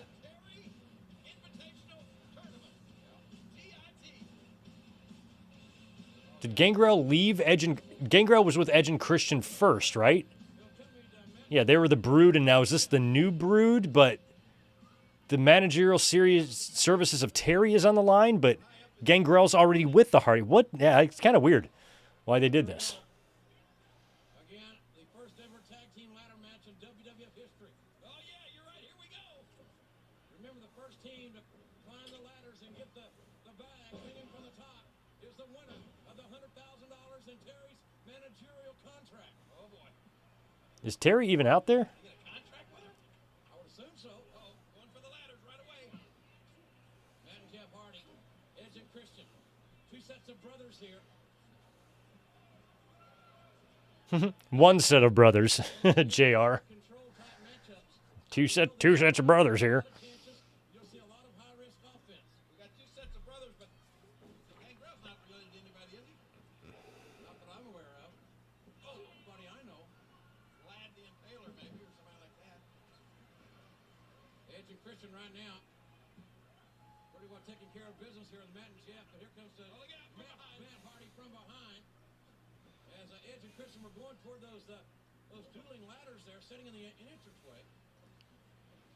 Well, I'll tell you, we've seen our first. And there would be another one, too. Don't forget about what they did at the Royal Rumble. And I think that was a tables match, though. But the Hardys won that one, too. And I don't think Dudley's ever won anything. Hardys won 2 of these big matches. They would win this one. They'd win the match against the Dudleys at the Royal Rumble. But Edge and Christian won, I swear, won everything else. They won the other 3 big ones. WrestleMania, TLC 1, and TLC 2. Also at WrestleMania. Timmy White is kicking out Gangrel. Whoa, Jeff.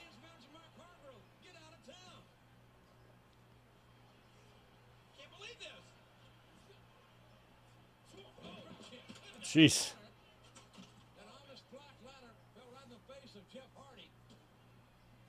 And Hardy's had just started wearing the Hardy Boys gear too, because they worked that big. They did a stupid battle royal at WrestleMania 15 in '99, and they were still wearing like the Young Bucks looking gear. Christian with some hang time and landing on his feet. Well, that's some athleticism there. I still say the $100,000 is less important to these guys than Terry Runnels. Well, if you'd seen what I saw, This match is about over. up in the rap, Christian going up to get that money and jerked off the apron there by Jeff Hardy. Now, Jeff climbing to the ladder. Oh yeah, that TLC match on SmackDown. That was the one when Jericho and Benoit were champs. I remember that. Oh, look out. Ladder turned over by Matt Hardy. Down goes the edge, the ladder on top of him. Thud of a shot in the back there, King. If the ladder can be used as a weapon, there's no disqualifications here. No pinfalls. Match only ends when... Oh, man. he's jammed right in there. What's he going to do now? What are they doing here? Got a drop kick. And no burger. Jeff Hardy to go. Where to go, Jeff? Hardy up. I got a feeling we're going to see it all in this match, JR. These guys are going to do everything in their power to get that money and Terry. We've seen a lot of great I mean, this is a great match, but in comparison, it's relatively tame to some of the crazy shit we've seen in the 26 years since, you know? Edge lifted his feet, flew through the air, and got nothing but ladder for his trouble. Anybody that cares about their body shouldn't do any of the things these guys are going to do tonight. Oh, wait a minute. Jeff Hardy setting the ladder out. Remember, Never quit winning. Edward, yeah, the Hardy Boys absolutely will be inducted to the Hall of Fame. I just have no idea what year. But they'll go in. But I'd pretty much say any year now, at any time. They're ready, they're able, they're contractually able. a lot of great ladder matches, as I was about to say, but none ever in a tag team environment. This is the first. You're seeing it here tonight. At No Mercy. Wait a minute. Suplex off the ladder. Absolutely amazing. Take a look at this. Edge in the corner. Left his feet and boom. I like Edge and Christian trying the Hardy Boys move. JR, look at the height off of almost the top of that ladder. Look, here we go. Matt Hardy trying to climb up. Oh no. No.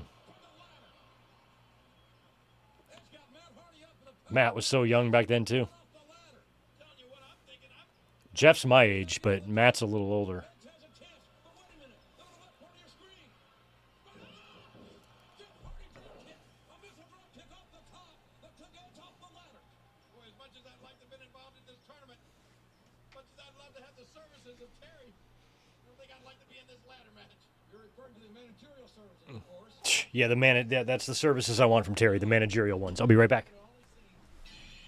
Look at this power bomb. You hear the impact. Look at what? Where in the world is that shot from? Senton bomb with Edge on the ladder. Here came Jeff Hardy, and Hardy hurt the back of his head there. Did you see that shot from the camera in the roof? That was amazing. Still not as good a shot I had earlier. I don't think nobody has a better shot at that than That was very amazing. You did. Can I describe it to you? maybe later. Okay. Oh, right on the ladder. And man, a leg to the face by Jeff Hardy. The Hardys are really cooking here. Coming down. The Hardys using that ladder as a I'm back. That's legal in this very unique environment in this ladder match. Matt and Jeff with the ladder. Mm. Almost using the ladder like in a clothesline. And right in Christian's face. Decapitating. Watch this Senton bomb, JR. God, Hardy hit that so good. The way he would tuck at the last minute like that on those swantons. Okay, so this was cool. I know the spot Hardy's going to do here. He's going to do a leg drop. But this is like the first time I've ever seen this shit. It's crazier than some of the stuff Sean was doing with Razor and everything.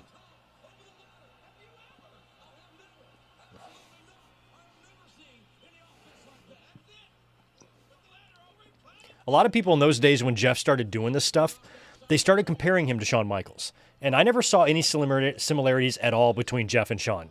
They did not have similar styles at all. I think it was only because Jeff was doing spectacular things off the ladder. And the last person, big moonsault, last person in WWE to do big things off a ladder was Shawn. But I never found them to be very similar at all. I think Jeff Hardy is his own person. I see like a lot of Jeff Hardy and Darby Allin, you know. Jeff brought a whole different level of recklessness, and just like Darby does. But I never got the Shawn and Jeff comparison. I think it was only because they were jumping off of ladders, and that's the first thing fans thought of. But everything else, wrestling style, you know, their look, their personalities, they're polar opposites. Did we ever get that match, by the way? How did we not get Shawn Michaels against Jeff Hardy? They were there together in WWE. Did we ever get that? And if we didn't, why the fuck didn't we? What was the roadblock there? Well, these four men may never, ever be the same after this matchup here tonight. And I guarantee you, whoever wins Terry will never, ever be the same after what I saw. Uh-oh. What happened? Look at that! Crossbody! Christian with a crossbody off the top. Christian sacrificed his own self to put the Hardys down. Once again, not... Yeah, Jeff Hardy was never going to be the next somebody. Jeff Hardy was the first Jeff Hardy, you know? And now you see Darby Allin, you know?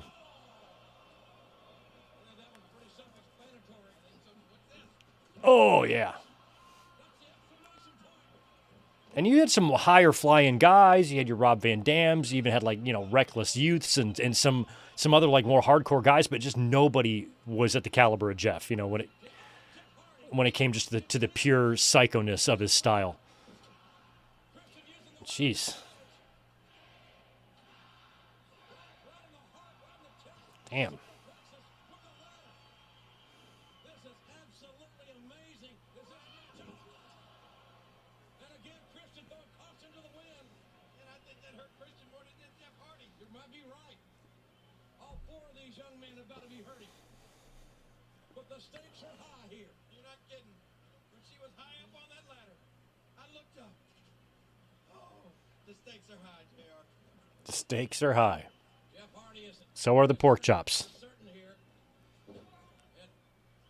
Oof.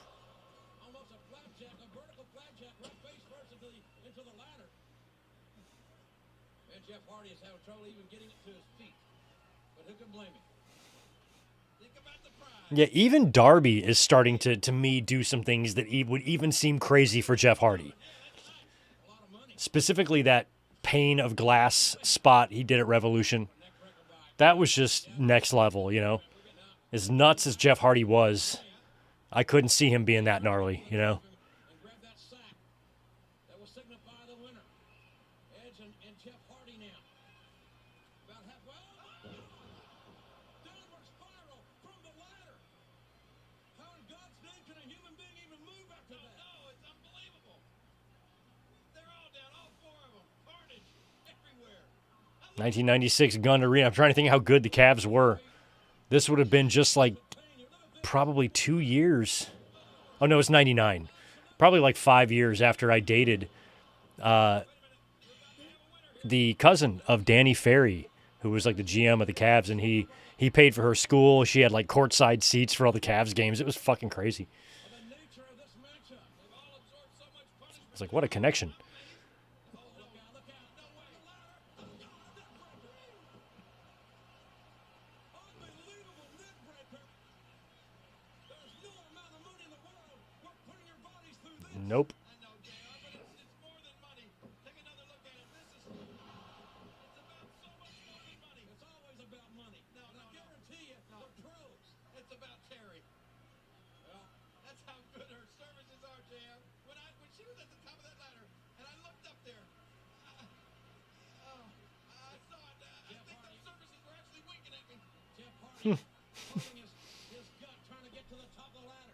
Christian with the same idea. Their bodies they're got to be just riveted with pain. And what, my God, can you imagine what else could happen here tonight? Oh, my God. Good Lord. A hip lock from the top of the ladder. Just Fans are popping for all these moves. There's his legs. Barely able to get his legs under him. Christian is down. Oh, in the face of Matt Hardy. Right out here in front of us, JR. I think he's through.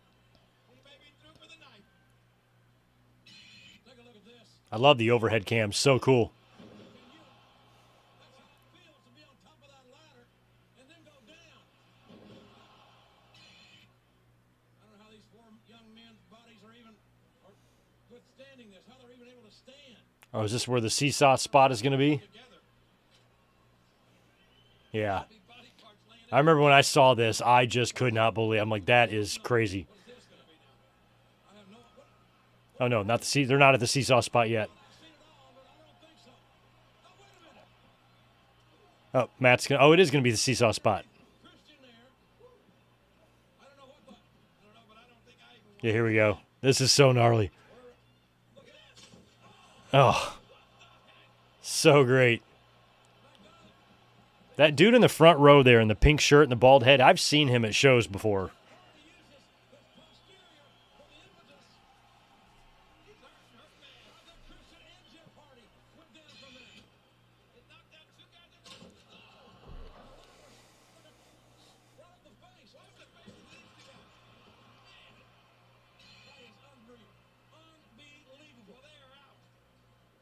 These four young men look like they've been ejected from a car crash here.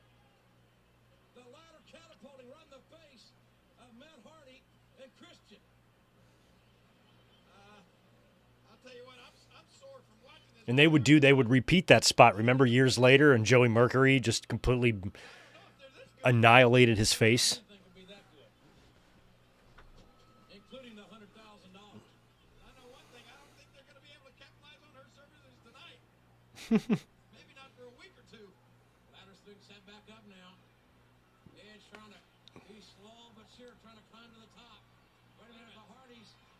Everybody's going up. All four men now are climbing. This is just the way it should be, JR. They're climbing for the top. They're climbing for the money. It's the ladder to success. Folks, we have seen it all here tonight in this tag team ladder match. Oh, man, this does not look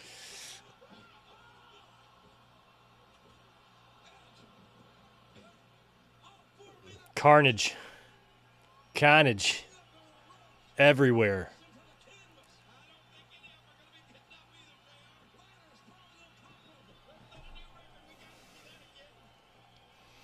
Now, what do I like? What do you think looks better, black colored or silver ladders? I kind of am partial to like the regular ladders, like you would buy at Home Depot, like the one Sean and Razor used, like it has a little red and silver on it or whatever. But here they're just painting them all black. Makes them very generic. They're trying to win this matchup. They're still setting those ladders up again. These four young men giving us all they have here with the stakes high. They've never been higher for these two men, these two teams. 4 young men. This is our first match without a deceased wrestler in it, which is nice. Even Gangrel and Terry are still alive.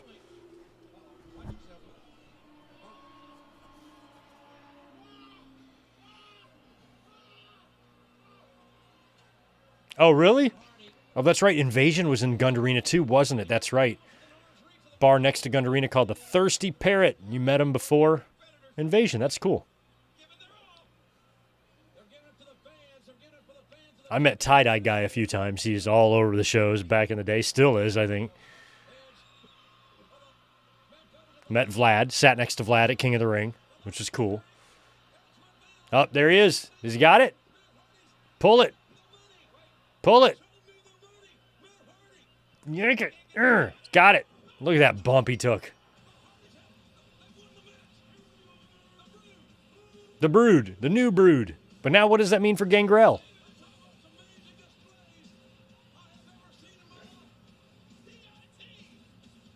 Hardy's won the tit.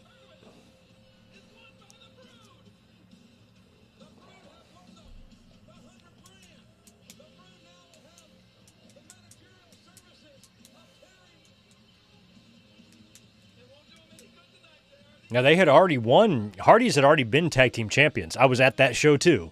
It was taped in Fayetteville in their hometown. Raw right around the time of Fully Loaded. No, it was right after King of the Ring. That's what it was.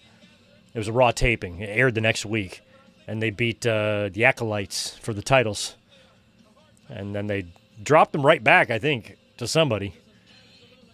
But they did briefly win the titles here a couple months before this.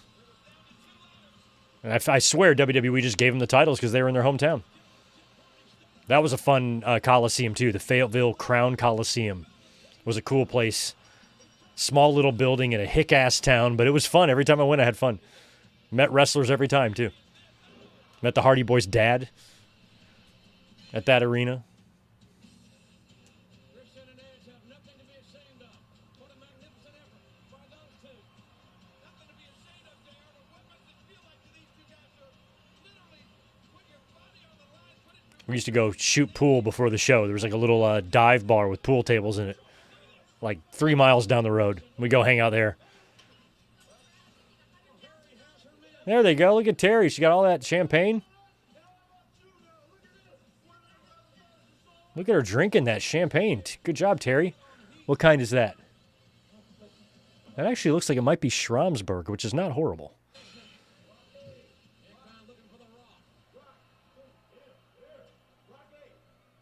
Rocky. Anyone seen Rock? Rocky, Holly, hardcore crash. Holly, hey. Hey, Hollies. Seen the Rock?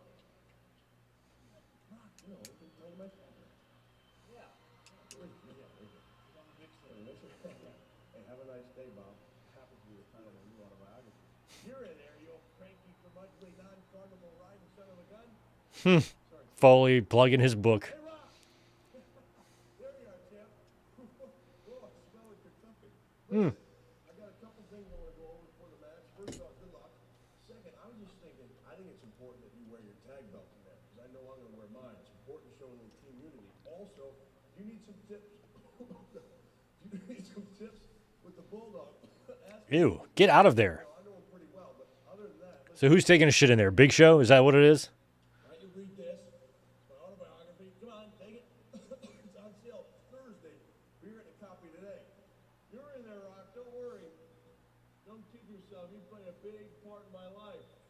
Bigger than you know. Yeah, there's Rock.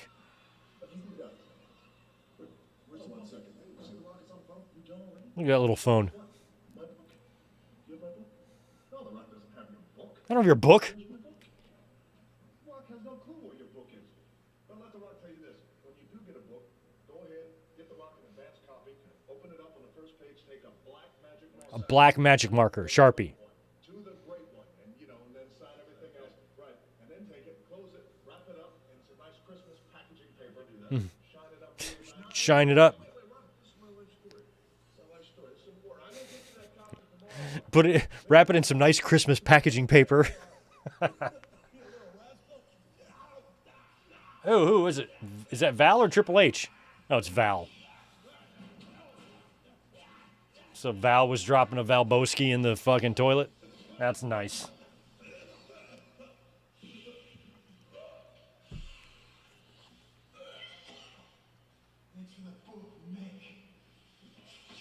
He looks like Triple H with the jeans. Well, certainly, King, that was a So it's Val Venus versus Mankind. Okay. this matchup coming up. Who knows? Val Venis and challenge Mankind. Another belt photoshopped onto a wrestler. Right. Mankind. New books out Thursday. Oh, Rock's coming out. Rock's back.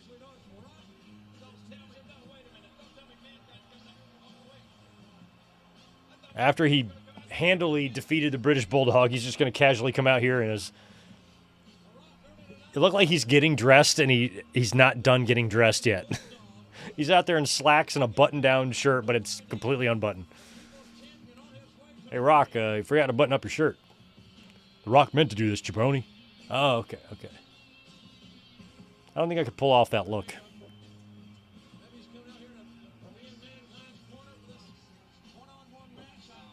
You all right, buddy?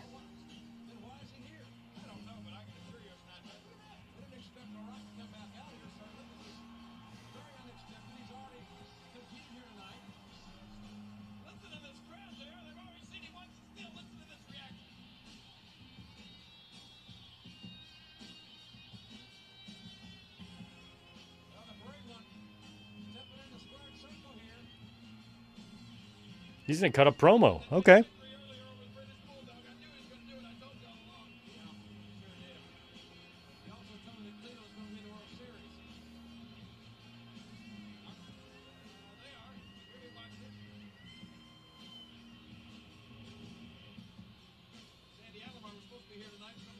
Sandy Alomar. Shout out to Sandy Alomar. And Sandy Alomar Jr. And Roberto Alomar. I had all their baseball cards. Still do.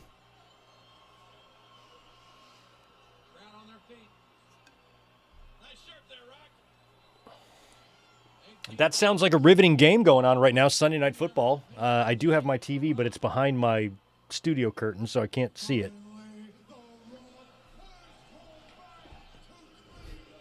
All right, we're getting a Rock promo. After he wins a match, he's back out there, cutting a promo in Cleveland. Now, The Rock says this, is he's got a little challenge in mind, and that challenge goes to the winner of tonight's main event.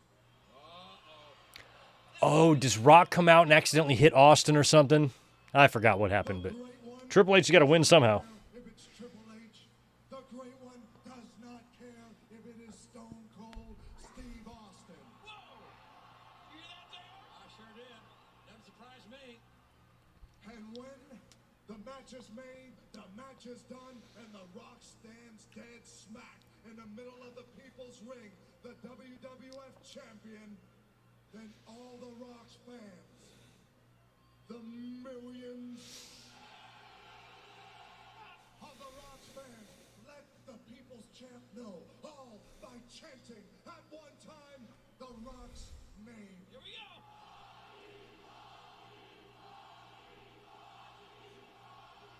I've never seen anything like this Take it in, man. in this business. Can't believe he's challenging the winner. All right, here's something you can do in the chat. Thumbs up if you were old enough to remember things that happened in 1999, and thumbs down if you weren't. The People's Champ, the People's Choice, and the So basically, if you're over 30, thumbs up. If you're under 30, thumbs down. big one. What The Rock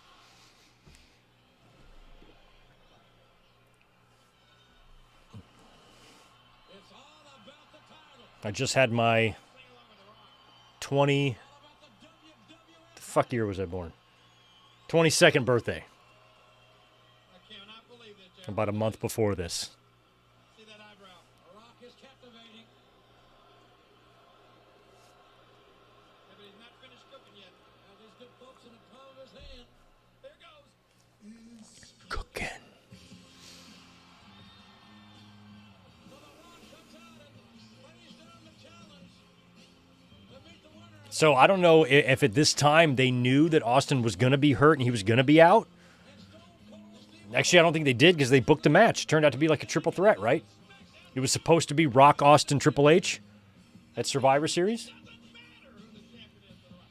Oh, who's that? Oh, Sledgehammer. Triple H is that's a sledgehammer.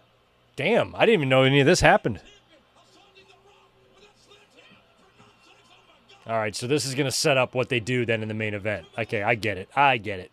4 or 5 shots with that I can see where they're going here.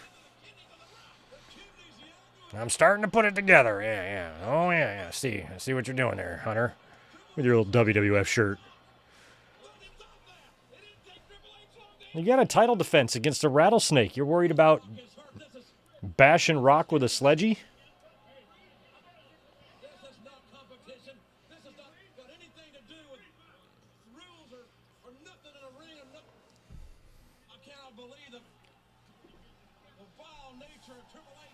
I guess we should believe it, but well, you as well as anybody, JR, would know that Triple H will absolutely stoop to anything to prove that he is the game. He thinks he's the game. He thinks he's the game. Shot this all right there. He is the game. And then right in the kidneys, you saw that one, folks, but that wasn't enough. No, another one in the abdomen. Can you just imagine Hey, is that BB? I think that's BB. what Hammer can do internally? Yeah, that's BB. Shots like Because she was making appearances as an EMT, And I went to some of those shows, and I'm pretty sure she came out at Unforgiven the month prior. And all the fans going, hoo, hoo, hoo, and hollering for her and shit. President's silent right now that they're here. The Rock with pain on his face, look in his eyes.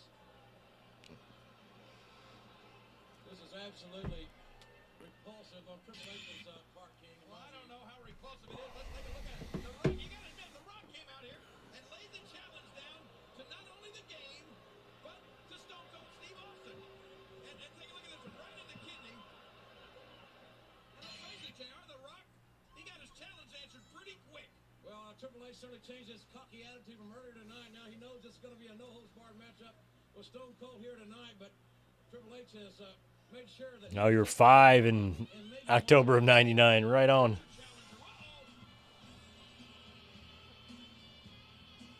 here we go, Val Venus.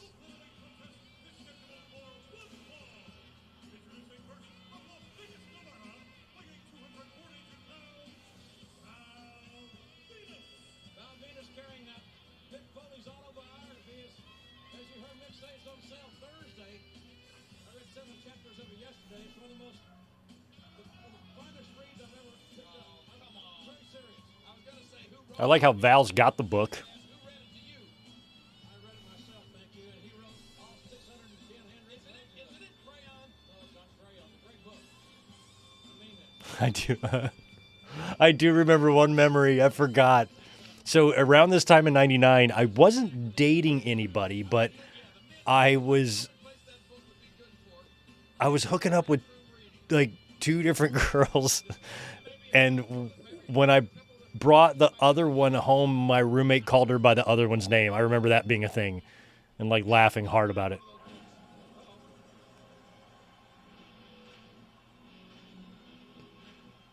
It was like one of those like type of things. Oh, to be 22 again.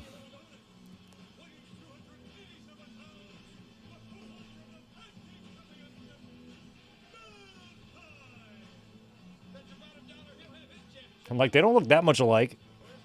She got him confused. Where is he? Oh, he's going to go out there and win one for Rock. Go out and do it for Rock. Get off the Rock.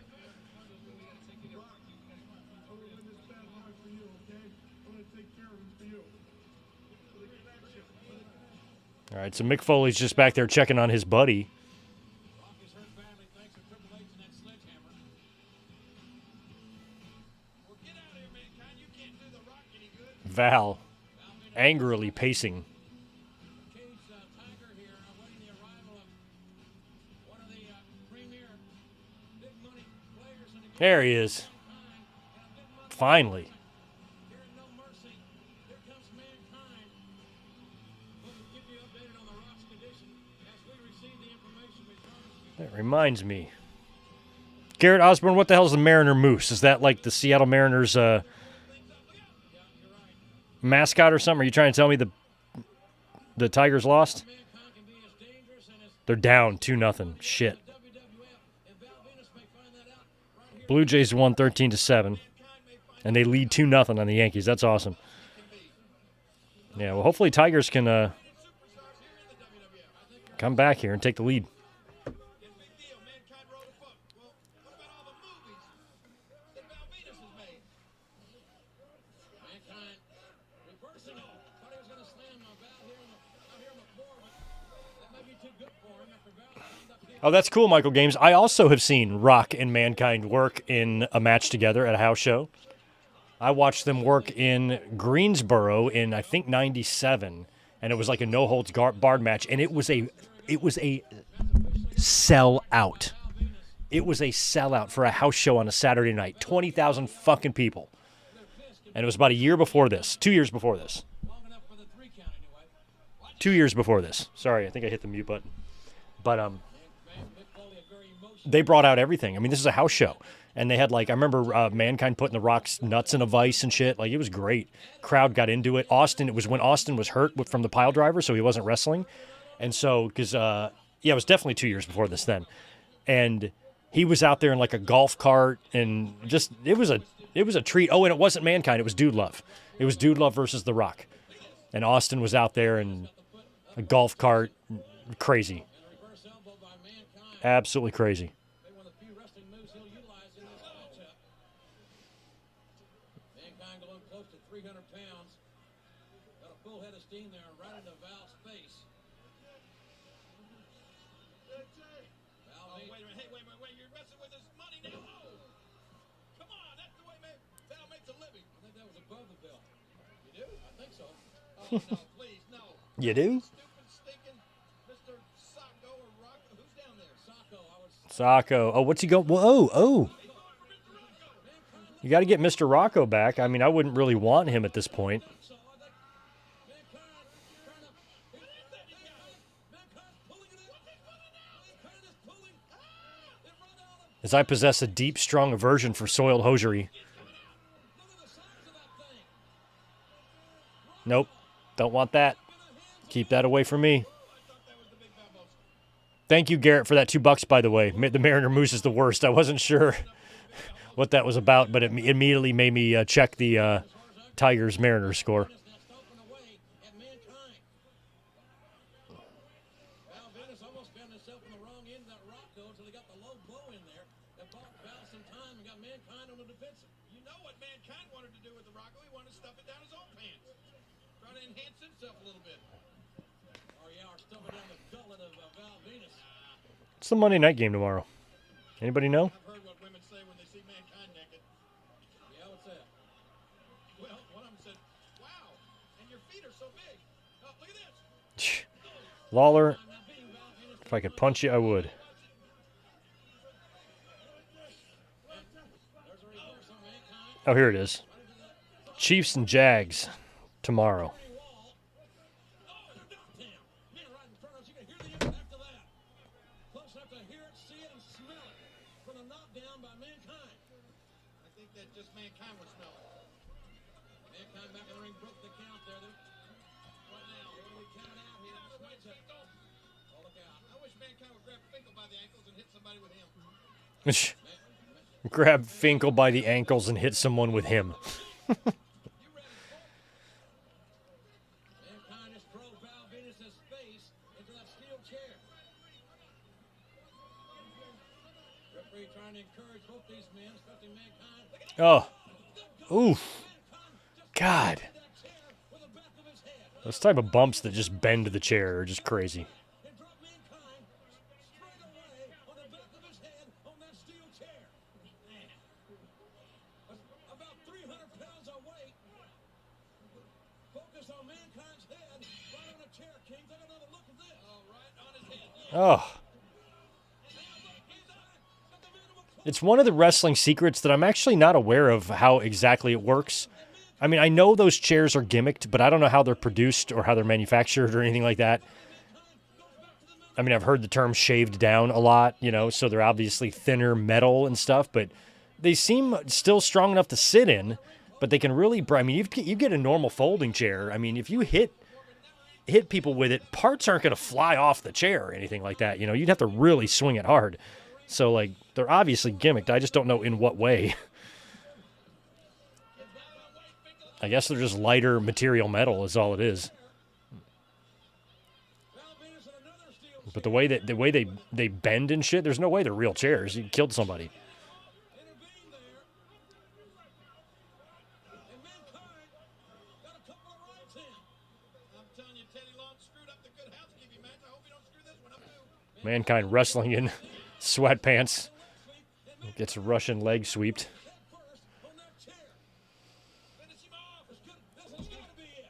The lateral press. And how Mankind kicked out. Cactus Jack shirt underneath. This is about the end of Mankind, too. At the very last instant, King kicked out. Because he's about to retire, and then he's about to stick around a little bit longer to work the program with Triple H because Austin got hurt. So we're down to the final few months of Mick Foley as we knew him in WWE, outside of the several times he'd come out of retirement for a return match. Look at the impact of this. Hear it. Oh. Mankind now going downstairs. Oh, no, look at the offense. Oh, yeah. Mankind looking with the now. A straddle of Mankind, hammering those right hands right in the face of Mankind. And again, the back of Mankind's injured head. Oh, the splat of the skull on the canvas here. He's done. The human anatomy, I don't care if even if your Mankind cannot absorb much more of this. There's the cover. This has got to be. No, Nope. Mankind got a shoulder up. Come on, Teddy Long, you idiot. Mankind got a shoulder up, turned on his side. Juliet, yeah, Foley's first book is out because he's been carrying around with him all night long. This whole match is centered around that damn book. The chairs, the ring post, the elbow. But I got a copy. I used to have them all displayed. All my books are in storage now, but I read Have a Nice Day, and then I liked the second one even better because this Have a Nice Day was focused basically on his whole career up until WWE, which was a lot of Japan stuff. The WCW stuff was interesting, but a lot of the other stuff that outside of that maybe wasn't as interesting as the next book. I don't remember if it was Foley is Good. I think it was Foley is Good. And that was way better because that was so much WWE stuff. So I remember liking that book better. I liked Foley is Good. Same thing with Jericho's book. Jericho's book was great, but I think it was the second one that I liked more. And of course, Brett's book, which just encompassed his whole career. I used to read it on plane. I take it with me on every trip, and I'd knock it out on planes. Follows Mankind in the clothesline. Bulldog headlock. As Val Venus may have hurt his own elbow there, but needless to say, Mankind. Brett's book I actually do have. It's right there. I kept that one. Mankind Or rolled over right his there. stomach to keep from getting pinned, but it Hey, caught Brett. the back of his head. Oh, and fouled the elbow halfway across the ring. You saw where the elbow landed. How much more for? I don't think he can take much more. And you know what? I'm just thinking he may have another career after this match. After he can't Going for the money shot. Got to go for that money shot. have a career as a writer. No, a men's room attendant. An author. We saw him in one earlier, and this is it. The money shot. Mankind rolled toward the corner to avoid the contact. Perhaps instinctively, perhaps not. Did he going down in those tights? Yeah, Jericho's book, I think the first one was the yellow one. I think that was Best in the World, and then the second one was Undisputed, or vice versa. I can't remember. But I liked the second one more. Again, because it had more WWE stuff in it. But the WCW stuff is just as interesting. My buddy from back home, he's texting me a lot. He's reading Guy Evans' Nitro book, which I've yet to read. But I've been hearing good things about that one. Both these men are down, and you don't want to end this thing with a count out here. Come on, Val, get up. Get up, Val. You can get up. Referees at 5. That's your specialty, getting up. All 6. Within the context of 10. Oh, yeah, I'm not sure the fans are distracted. That happens a lot. It's either a fight or a girl showing her titties. It's the only thing that's worthy of or worth getting distracted over. Rocco versus Sacco. Oh. I feel like Val would be winning this because he has much more sensitive material. The look on Teddy Long's face is pretty funny. No. Oh, man. He loses? Val wins this? That sucks.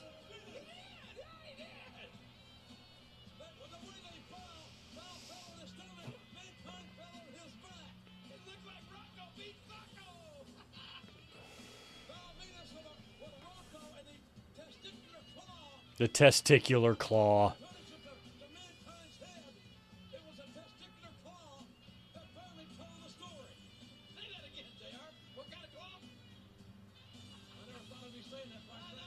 Testicular claw. Oh, man. I hope they wrote that in the results archives there. Val Venus wins with testicular claw.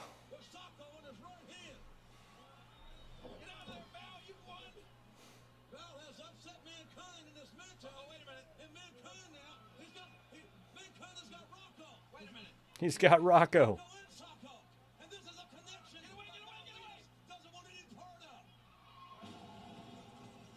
Well, at least we get Mankind's music.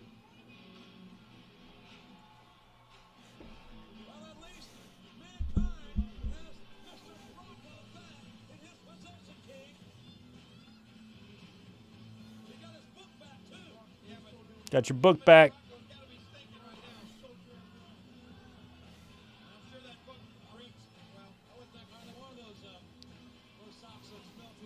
Yeah, the Rock's book I wasn't too into. I thought they, like, once they saw the success of Mick Foley's book, WWE tried to capitalize on the book success. And they had a book for Kurt Angle and The Rock and, like, China, right? And I wasn't into any of those books because Rock has only been in the business for 3 years. What the fuck is he going to write about? And same thing with, like, Kurt Angle. I'm like, there's not I mean, Kurt Angle could talk all about, obviously, the Olympics and his amateur wrestling background and all of that, but I just didn't think they had done enough yet to write a memoir, And so I never gave a shit about those books. I thought those were kind of phoned in books just to capitalize on the book craze type of thing. So that Rock book, the only one I read and was interested in was the Jerry Lawler one because I wanted to read his take on what happened when they fired Stacey Carter. And so that one I read. At least I read that portion of the book. I don't think I read the whole thing. But Rock and Angle and China's book, I had them all. I bought them just to have them as collectibles, but I never read them. I wasn't interested in them. Like, if Rock wrote a book now, then fuck yeah. Probably be a pretty damn good book. But in 1999, what is Rock going to write about? His debut against Goldust at Survivor Series? Like, what the fuck? All right, so this is X-Pac and Kane versus the Acolytes.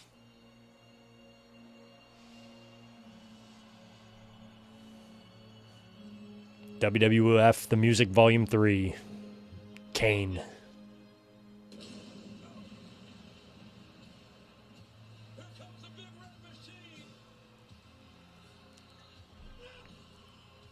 I remember how good this sounded in my stereo system in my car. When I got the CD and I popped it in, I'm like, damn, Kane's music sounds badass with the bass and everything. Oh, God. Loved it.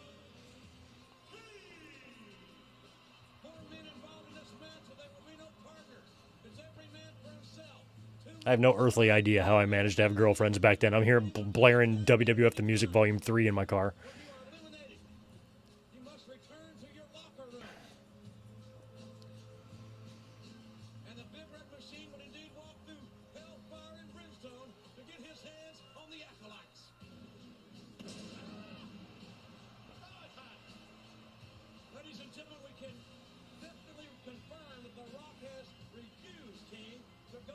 I remember earlier in 99, there was the stupid rumor that there were two Kanes. Because Kane had dropped some weight. He'd gotten, like, pretty skinny. But you could clearly see it was him. You can just tell, like, Glenn Jacobs' mannerisms and the way he works and moves in the ring and stuff. You've either found an exact clone or it's been him the whole time. But I knew one person that was convinced, swore up and down there were two Kanes. And I was like, I just don't think there is, Why would there be? What would be the point of that? If it's not a first storyline, why would there be a point of having just two Kanes?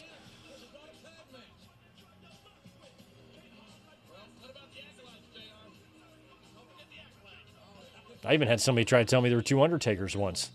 Got in a heated discussion with this friend of mine. She's more of a pen pal, or she was somebody that I talked to during my hotline days and stuff. And so I never met her. I just talked to her on the phone a lot. And she was convinced. I remember one time getting so pissed. I'm like, I can't keep having this conversation with you. Like, there's not two Undertakers. And she must have been one of them conspiracy theory nuts or something. And I'm like, two Undertakers, though? Like, there's two more. Why would there? Oh, he has a twin, like, in real life. And I was like, I don't know what the fuck you're smoking, but send me some, I guess. But I remember one specific time getting real mad on the phone to the point where I wanted to hang up. I'm like, I'm done. This is stupid. Being talked to by someone else like you're the ignorant one, like her attitude about it was that I'm the one who doesn't get it. And that's so frustrating. When you know you're right and the other person is sitting there telling me, no, you're just ignorant. Greg, you're just ignorant. There's really two Mark Calloways. I'm like, okay. Like, what are you supposed to say to that? I've ended other wars. Other countries are paying for the tariffs. Prices are down. No, they're not. It's a fucking lie. It's just not true.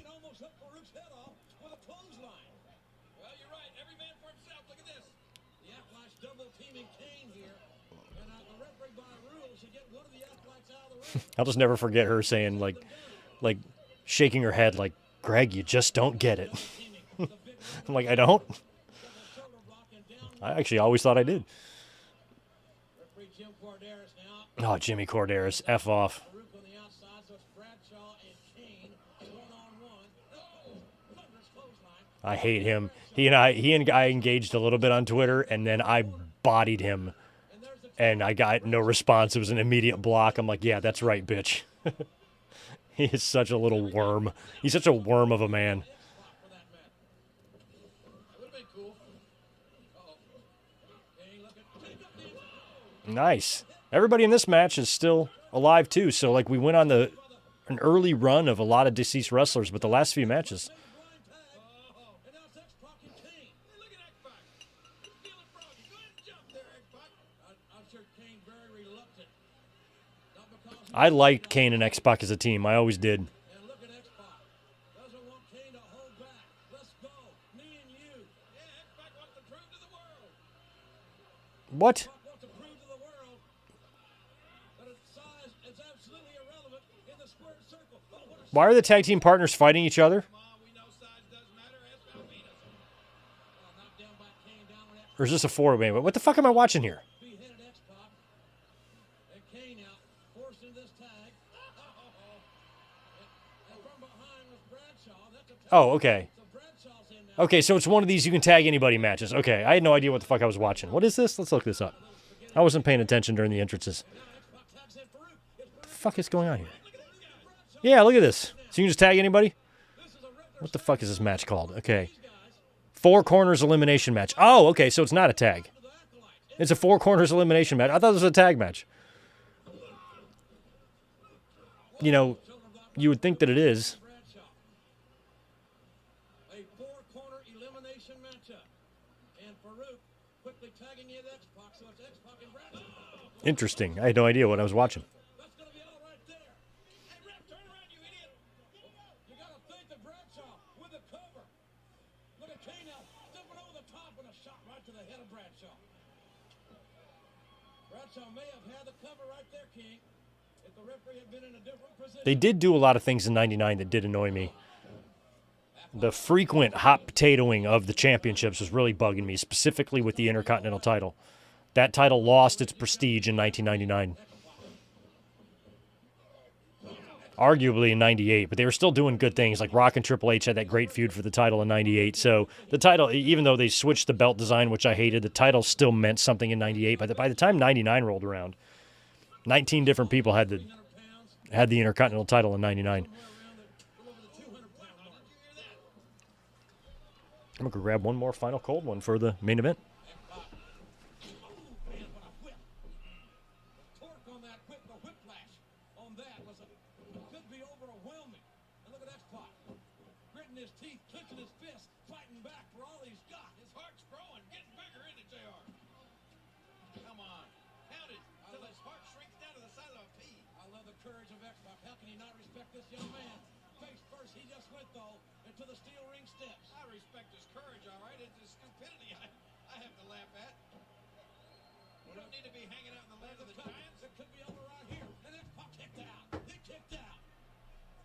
Who's he trying to prove it to that he can hang with these guys? Himself? I think himself.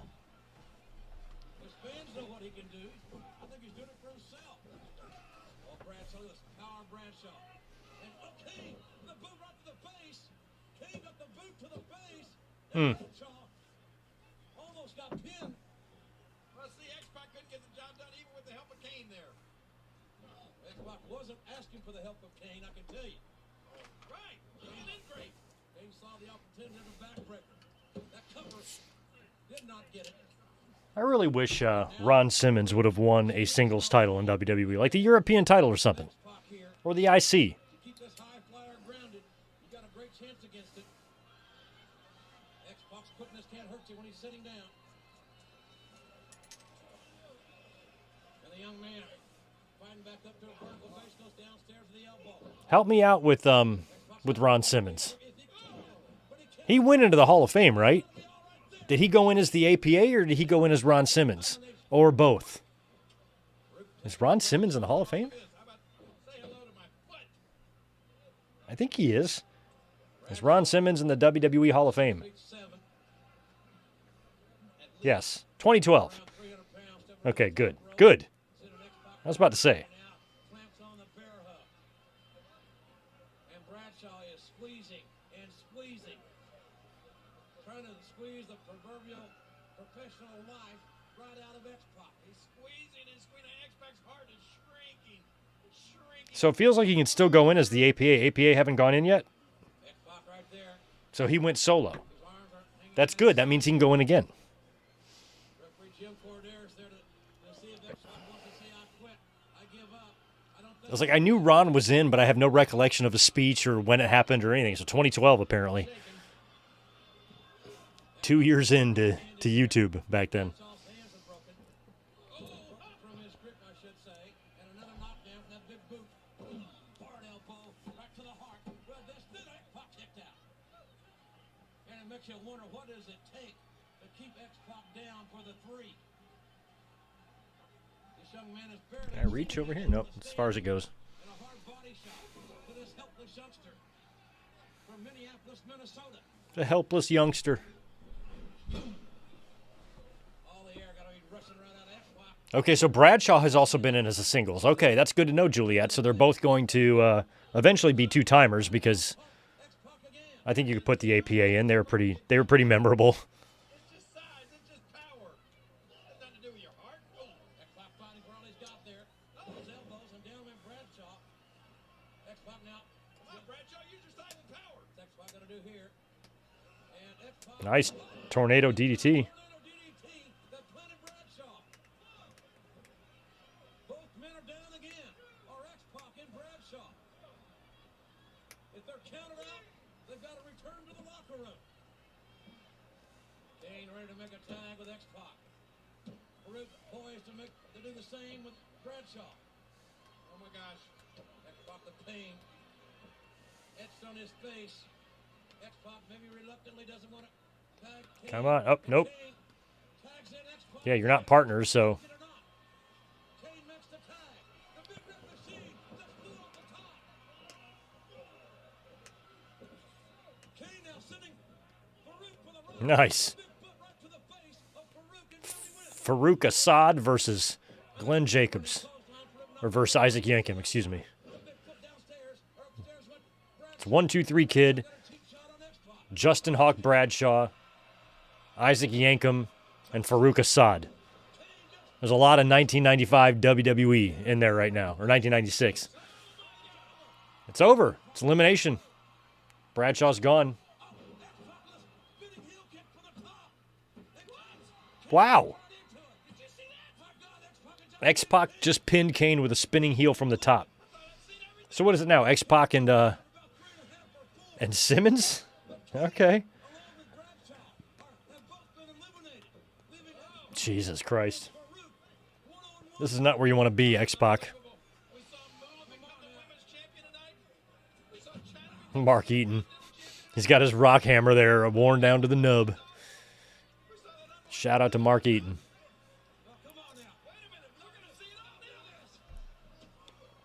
Who I believe might have passed away.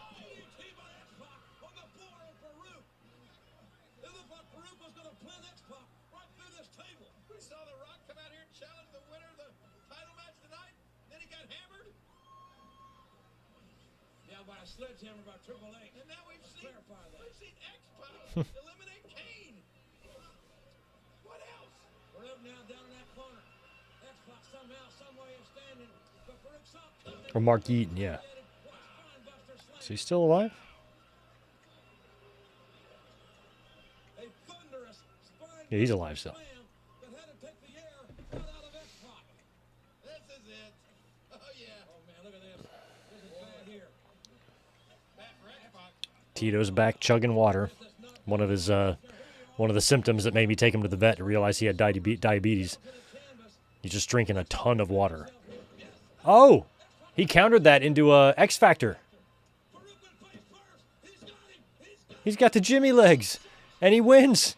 Good job, X-Pac. He wins the match, right? Yeah, he wins the match. Hey, buddy. What are you doing? Come on up. He's thinking about jumping on the table. Oh, he went on the bottom shelf. This table over here, it's got a shelf underneath it, and that's where he at. That's where he is, so you can't see him. Good job, X-Pac. I'm happy you won that.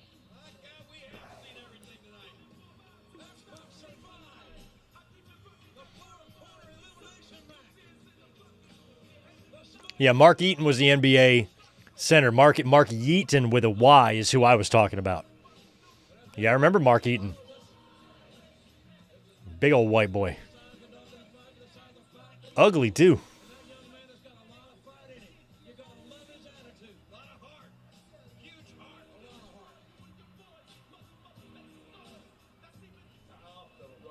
Get off the rock. Why don't he just go to the hospital? Cleveland Clinic's a good place. Get off the rock. All right, this is the main event. Triple H, Stone Cold, Steve Austin for the title. Now, Stone Cold would not put over Triple H at SummerSlam, and he had to lose to Mick Foley instead. But I think he's going to put him over here.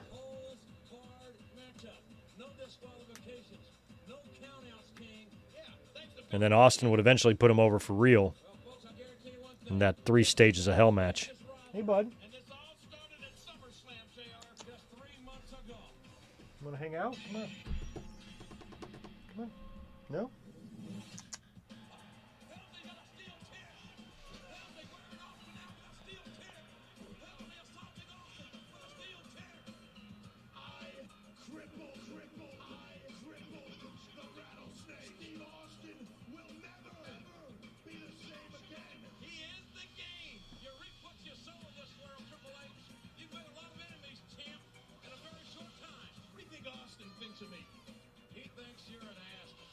That hurts ugly as hell to pay when I get back.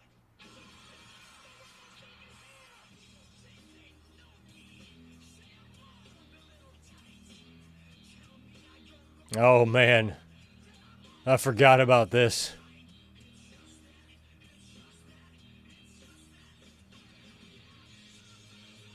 I remember when they briefly tried to spice up, I guess, the format for Sunday Night Heat, and they started doing music videos. I think around this time. And then at the end of the year, they would do a big New Year's Eve show where they would have a bunch of music videos, like a Backstreet Boys one, a Papa Roach one, Eminem, all this shit. And I remember it's all happening around the same time. And I remember the first music video that I remember seeing on this new Sunday Night Heat format was a music video for X-Pac and Shane McMahon at WrestleMania with their crazy match they had. Oh, I was there. That was the Unforgiven. Seeing Austin and Bulldog mix it up again was pretty fun, because they were mortal enemies during the Hart Foundation days.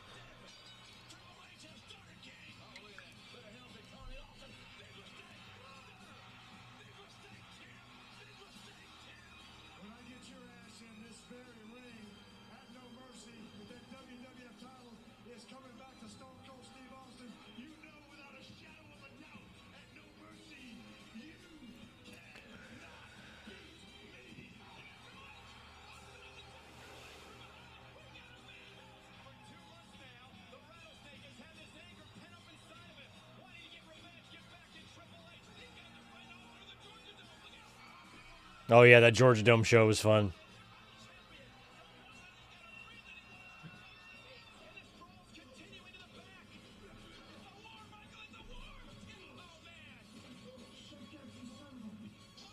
Oh, yeah, the rattlesnake.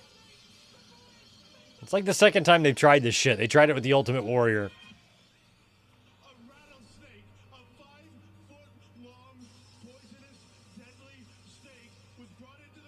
Look at his face.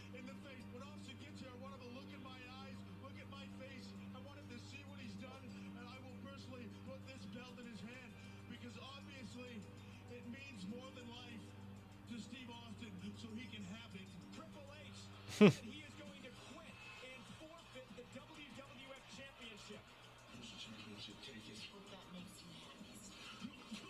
Oh.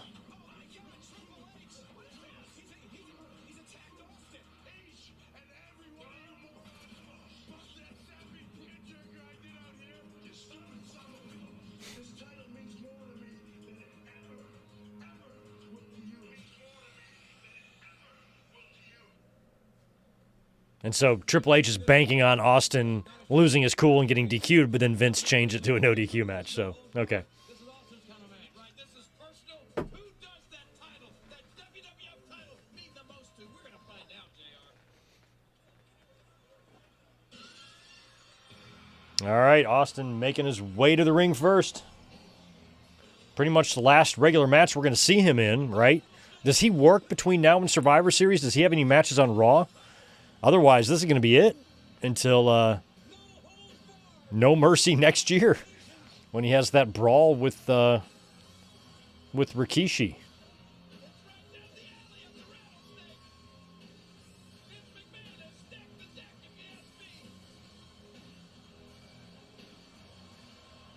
I think that New Year's Eve show I was referencing was the next year in 2000 because that Papa Roach song, at least I think it was Papa Roach, was for the Rikishi Austin match. So it would have been the next year they did that New Year's Eve shit. But around this time, I swear they were doing, I have some memory of them doing something weird with Sunday Night Heat. Since it was on MTV, or at least I think it was still, they were like incorporating music video packages and things like that, which is probably hell for the production guys.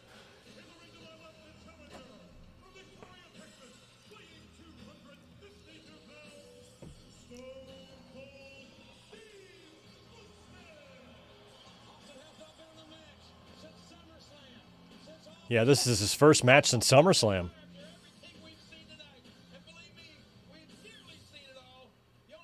And he's hurt.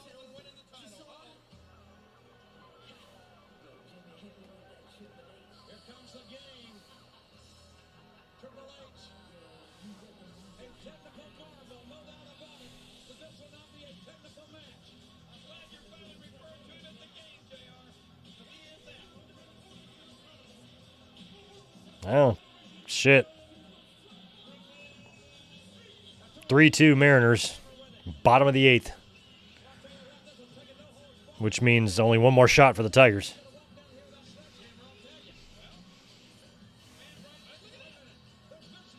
Oh, Vince. Babyface Vince. Give me a break.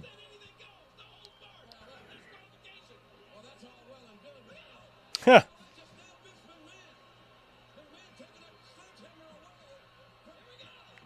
Do they have the basketball court under there? Is that totally a wooden surface under the ramp there? They got the Cavs playing court out there? Are they wrestling on the court? On the basketball court? They're slipping and sliding out there.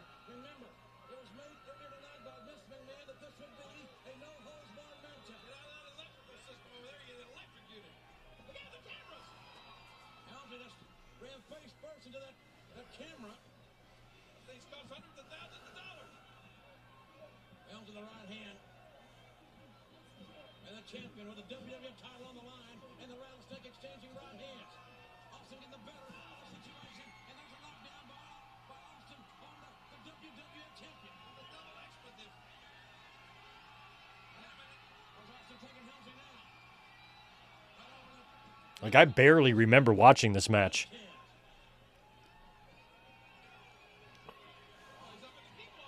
Oh, somebody's got the big, giant, blown-up artwork of Austin's CD. They had another CD that came out. It was Austin, like, hand-picking, like, classic rock songs, which means they had to pay for the licenses for all those to release in a CD. I think I had a I have it. I do have it.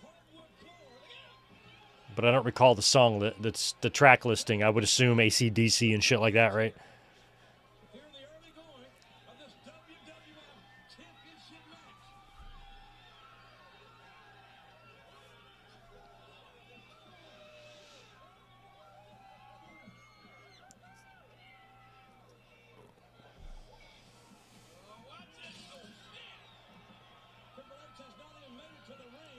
Which AC/DC, they've got a couple songs, you know, they're a classic band and everything, but I've always kind of had the opinion that they're trash. I've never been a big AC/DC fan. You got your Back in Blacks and Shook Me All Night Longs and, you know, a couple of halfway decent albums. But overall, I think the band's trash. I never really cared.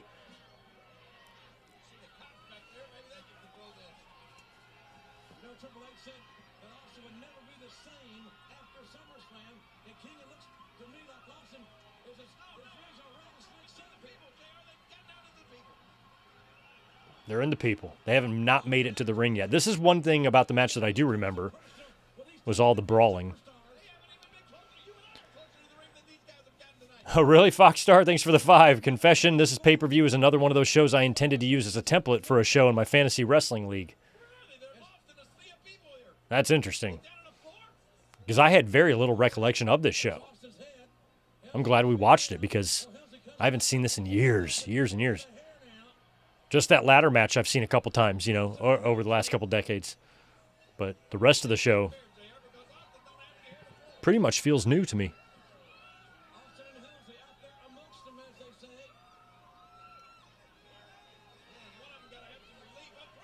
Oh, that's right. He was on USA, then they moved to TNN, then they went to MTV.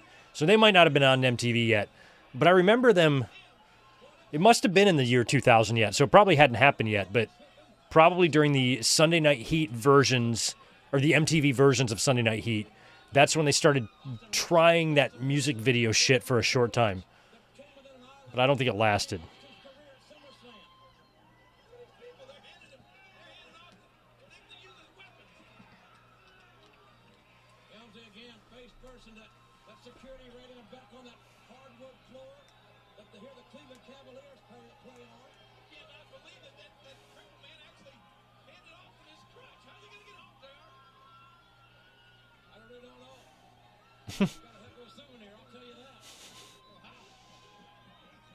That just, I mean, obviously that's not the NBA playing court that they're on, but that is some hard wood right there, and that's got to be just slippery as all hell.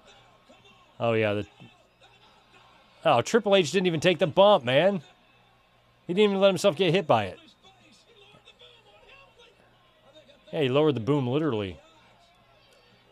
I remember when they added those big boom cameras, because you got that, like in the beginning of an opening of Raws and stuff, you get that nice sweeping shot. They hadn't had those installed in 97 and 98 in the years prior, so those were kind of new. They might have been there in 98. I don't remember when they appeared. But I remember noticing them and saying, that's a cool camera shot.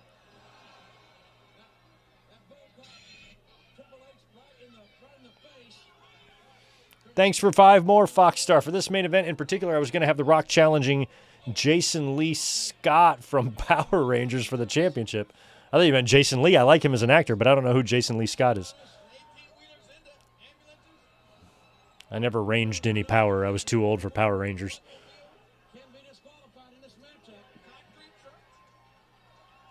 But that's interesting.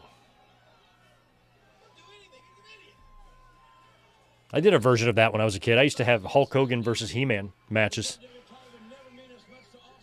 Hogan, of course, always won. I mean, because why wouldn't he?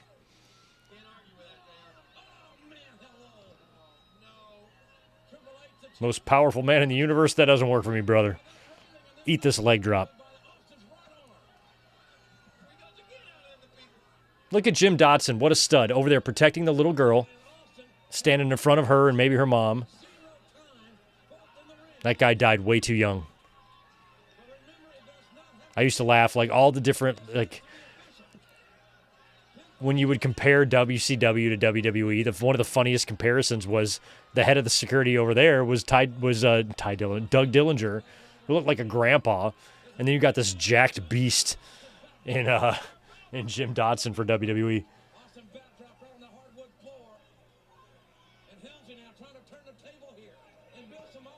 And I remember just waiting for the day, kind of like BB, you know, like I remember waiting for the day that they got Dotson involved in storyline. And I think one time they did something with him. I don't remember what it was, but one time he got physical with someone. And you're like, oh, they're finally going to be bringing him to TV because he's kind of hard to miss there. He kind of looks like a jacked rhino, you know? Oh, Ooh, Kyoto with a bump.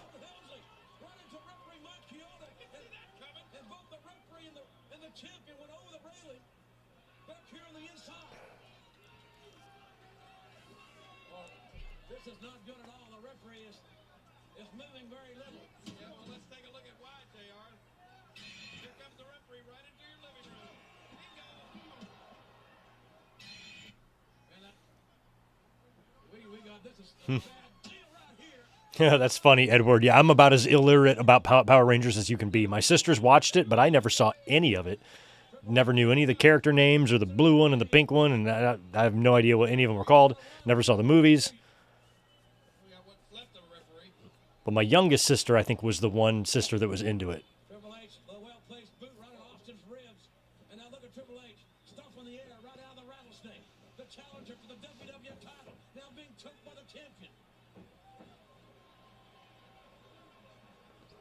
I'm going to tell you this, JR. We need a referee out here badly because I got all the faith.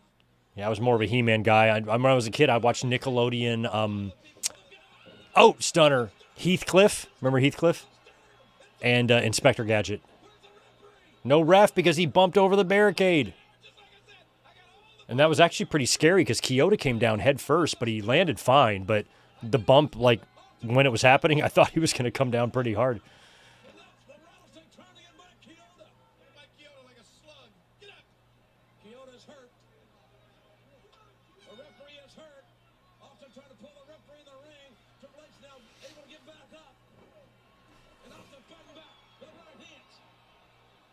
Another stunner. Nope. Oh, Kyoto. Kyoto's just taking a beating. He's taking more bumps than Mae Young. There it is. You could always tell that Austin didn't like to take the pedigree because he took it like shit every time. There's Earl. Nope.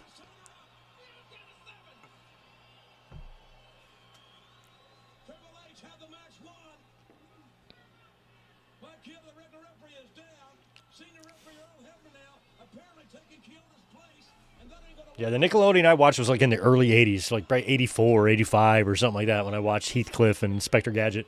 I feel like it was 84. Boom. Triple H and Earl have been doing this spot that they're doing right here since he was the Blue Blood.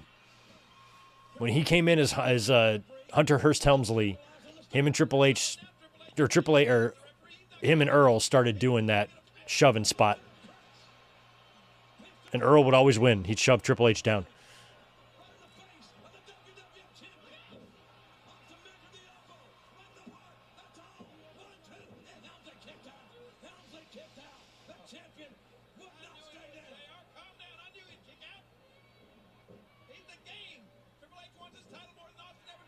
Mm.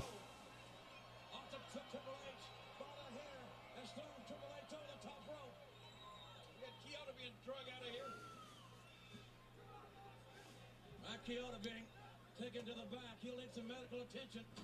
And Helmsley face first now on those ring steps. Watch yourself. Oh. Damn. What, JR? Now finally I can take over. You've lost your headset. Good. It's a real slobberknocker, folks. Austin's fixing to stop a mud hole in him and walk it dry. Got to walk it dry. There's Triple H finally blading. I don't know much about mud, but when I was a kid, if you walked on mud, it wouldn't get drier. It would get wetter. I remember, like, the more you tapped your feet on the mud, the more liquid you would see. So what does walk it dry mean?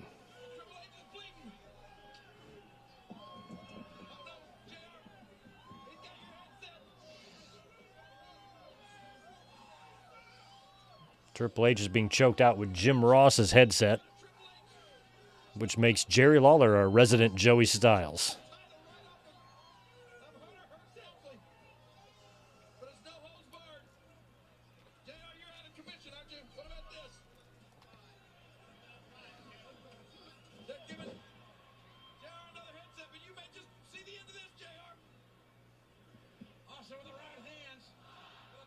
JR's back.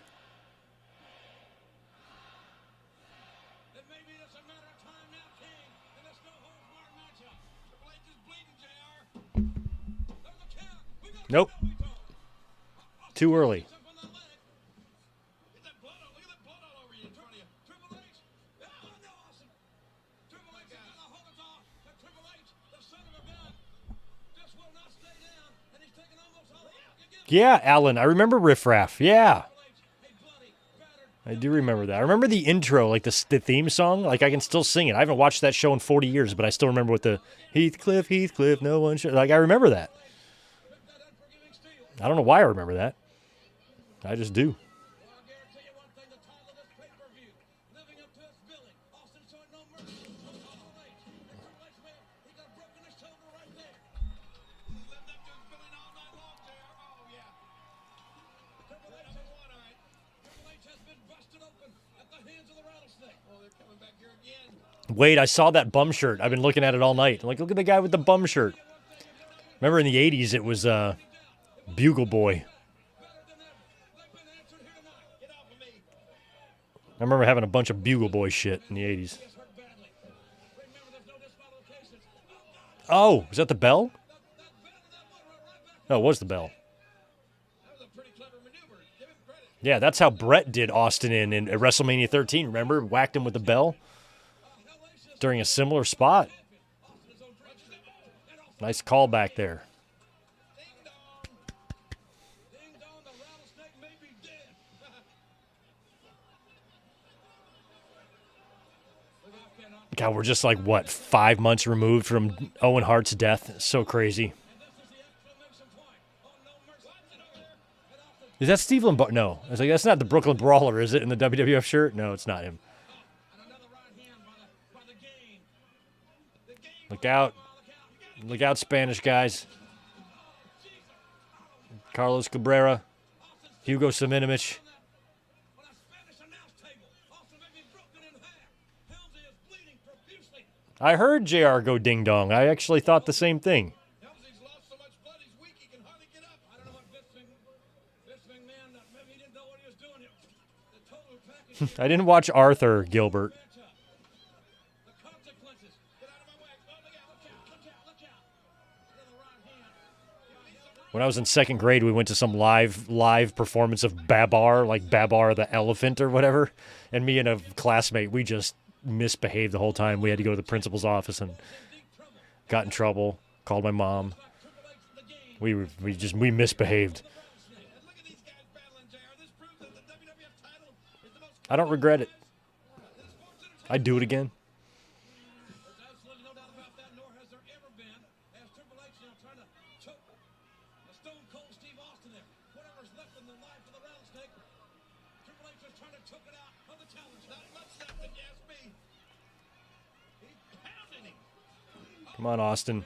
Rooting for you, even though I know you lose. There's no time limit, no countouts. And look at Austin fight back. The rattlesnake lashing back with those right hands. Look at this, though. Oh, yes. Oh, but Helmsley. We saw what Triple H did to The Rock earlier, and I think he's intent on doing the same thing to Stone Cold Steve Austin. Oh, he could be right. Missed him. Austin able to avoid the contact from that knee drop. Oh, damn. And the side of the head. Oh, the chop block. Right on the end. Looks like Tigers are about to lose. 2 outs, top of the ninth. 3-2, nobody on. In the slobber knock for the WWF title. I already said that. While you were off headset. Fuck the Mariners. Here we go. No, don't do that. Here we go. Don't do that.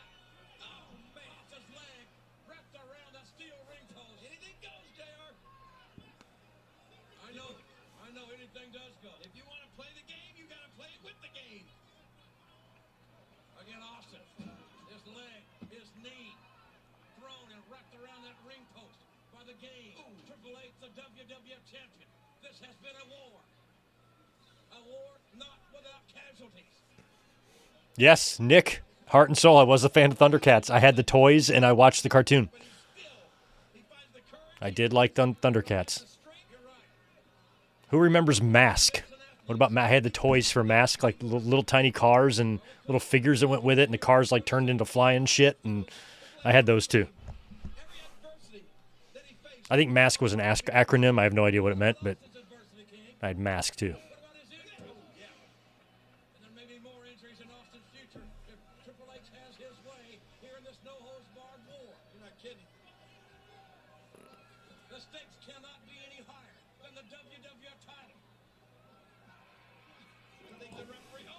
Nope. Austin kicked Triple H up to the corner, face first. And down goes Austin again. Back to that leg. The referee had just asked Austin a moment ago if Austin wanted to give up. We may see that. If Triple H keeps working on Austin's injured knee, we may see Stone Cold tap out or actually give up. Wouldn't that be something, JR? We thought we'd seen it all tonight. It would be a first. It would be a first. Look at the pain. He's in pain bad. Of course he's in pain. Austin had a near career-ending knee injury back in August at SummerSlam, thanks to Triple H, the reigning WWF champion. You got to hand it to both these guys. They have not left anything in the locker room. Right? They do all they've done. I think Triple H is trying to slow it down a little bit here, JR, because he's trying to get some of that strength back. That strength has been sapped out of him by the rattlesnake. He's got the snake grounded right now. Each and every athlete here tonight, man and woman, have given it all. They're all here tonight in no mercy. Seen great effort. I like the lady in the front row. She is extremely engaged Austin trying to kick his way into the action. some way. Oh, predicament. Austin back on his feet. The rattlesnake strikes. Whatever will move. Oh, yeah. Face buster by Triple H. Triple H, man, that face buster has been in his arsenal Oh, I thought the game was over. Austin is forever. Wait a minute. There's the hook of the leg. God damn, hook the other one. They cannot hold Austin back. He's trying everything. There's two. Desperation from Triple H. 3 or 4 2 counts in succession by Triple H. Don't lose your cool, game. Stay cool. Triple H now those right hands on the rattlesnake. Austin in deep, deep trouble here. Regroup. You're all right. Is this one of the first matches where Austin had both of the knee braces on? When did he start 2? I would have sworn he started the match with only 1, but now there's 2. Maybe in the video package or hype package he only had 1 on. Yes, you're right, King. In this no-holds-barred environment. Oh, and Austin. The mule kick. Got the chair out of Triple H's hands, at least momentarily. Oh, my magic legs. Or my magic shoes. One thing more dangerous than a rattlesnake is this snake with a chair in his hand. Austin ready to take Helmsley's head off. But instead of Like, can you... We can do it now. We have the technology. The scene in Forrest Gump where he's running from bullies and he breaks off his leg braces. Can you do that AI but make it with Austin and his knee braces? tonight, the great effort Somebody can do it. and their desire to compete. I hate AI slop, but that's one video I'd be into being made. WWF title. Austin measuring the right. Knife edge chop. Oh, this is bad. Triple H up there. You know where little Forrest realizes that he's running fast and then he looks up, you know, do that, but with Austin's face from like the Royal Rumble when Brett comes out and he's like, oh my God, it'd be so good. What's going here? Suplex. Austin got the suplex. Will that be enough? Covering. Covering. It'll be over. Covering. Get on, game. It's over. It's over, King. So close. How did the game do it, JR? I don't know. Honest to God, don't know. He truly is the game. That's how. I thought Austin had the 3 right there. I'd have bet money on it. Oh, here we go. Now the Austin and Helmsley fighting that. Oh, that steel chair.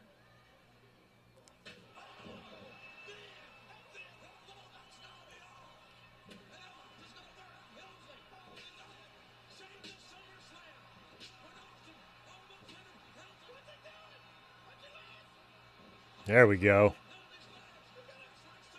Fans are loving this. That's what you want to see. Just pound his ass.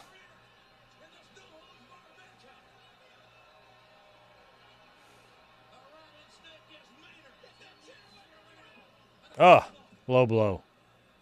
Austin sold that low blow so weird. Okay, here comes the Rock. Oh, yeah, I remember now. Okay. So Austin's got the chair. Rock's has something in his hand, right? Sledgehammer. Okay, so he's going to hit Austin. Austin's going to have the chair, and he's going to hit. Yeah, okay, I see what we're doing. And then duck. Oh, no. Oh, I thought he was going to hit the chair with it. He hit Austin in the gut. And then he covers Austin. I love it. I love it. What a great finish. I thought they were going to do what happened at, like, King of the Ring 98 when Taker bashed Austin it was like chair to chair into the face. But Triple H survives and leaves Austin and Rock laying in the ring. Gotta love that.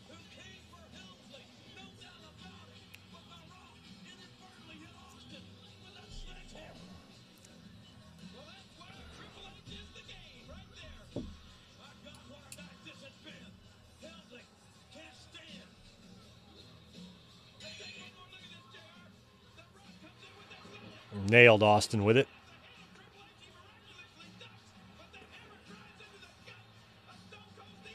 Yeah, and this is how we set up Survivor Series, exactly. Although Austin would not make it, and Big Show, of all people, would get the win.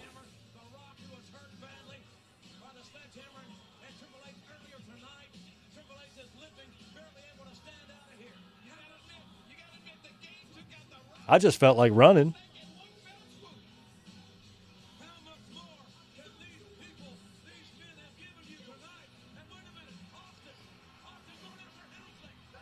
There, he's going to attack him. Hogan must pose, y'all.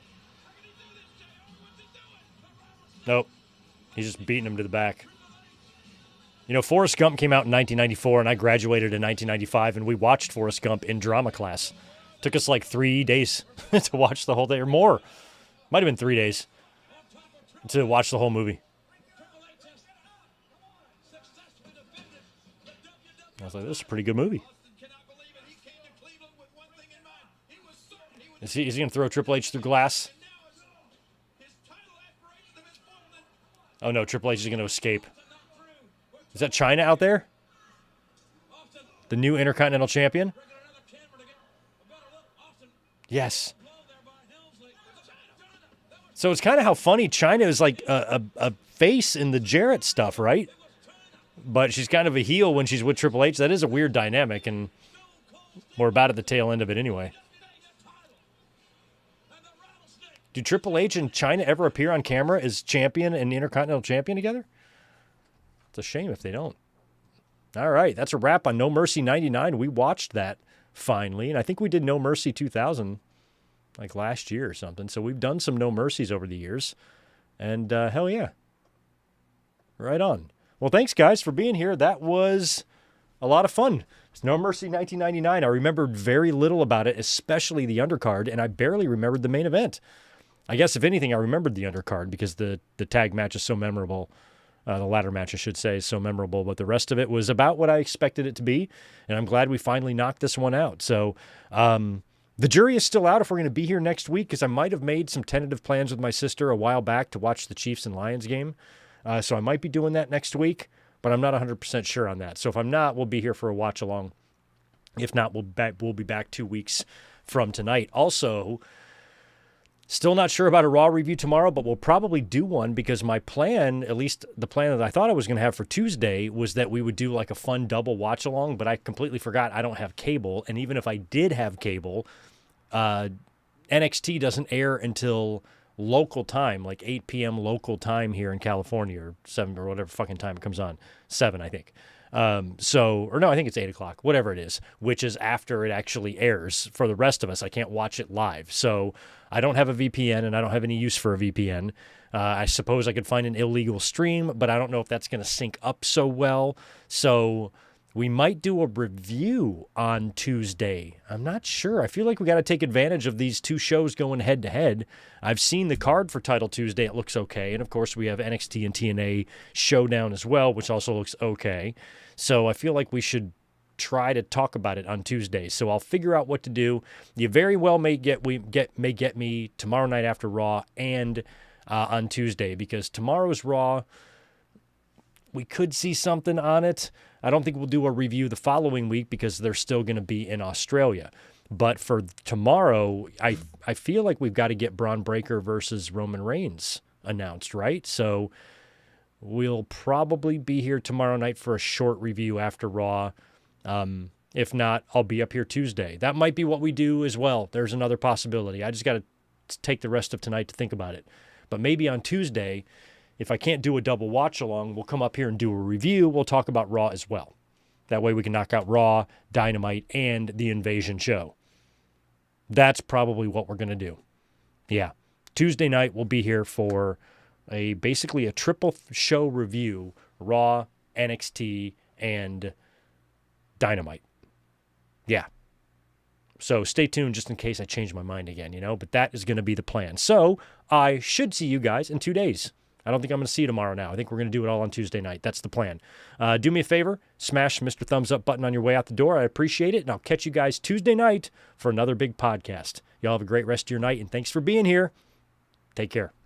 Peace.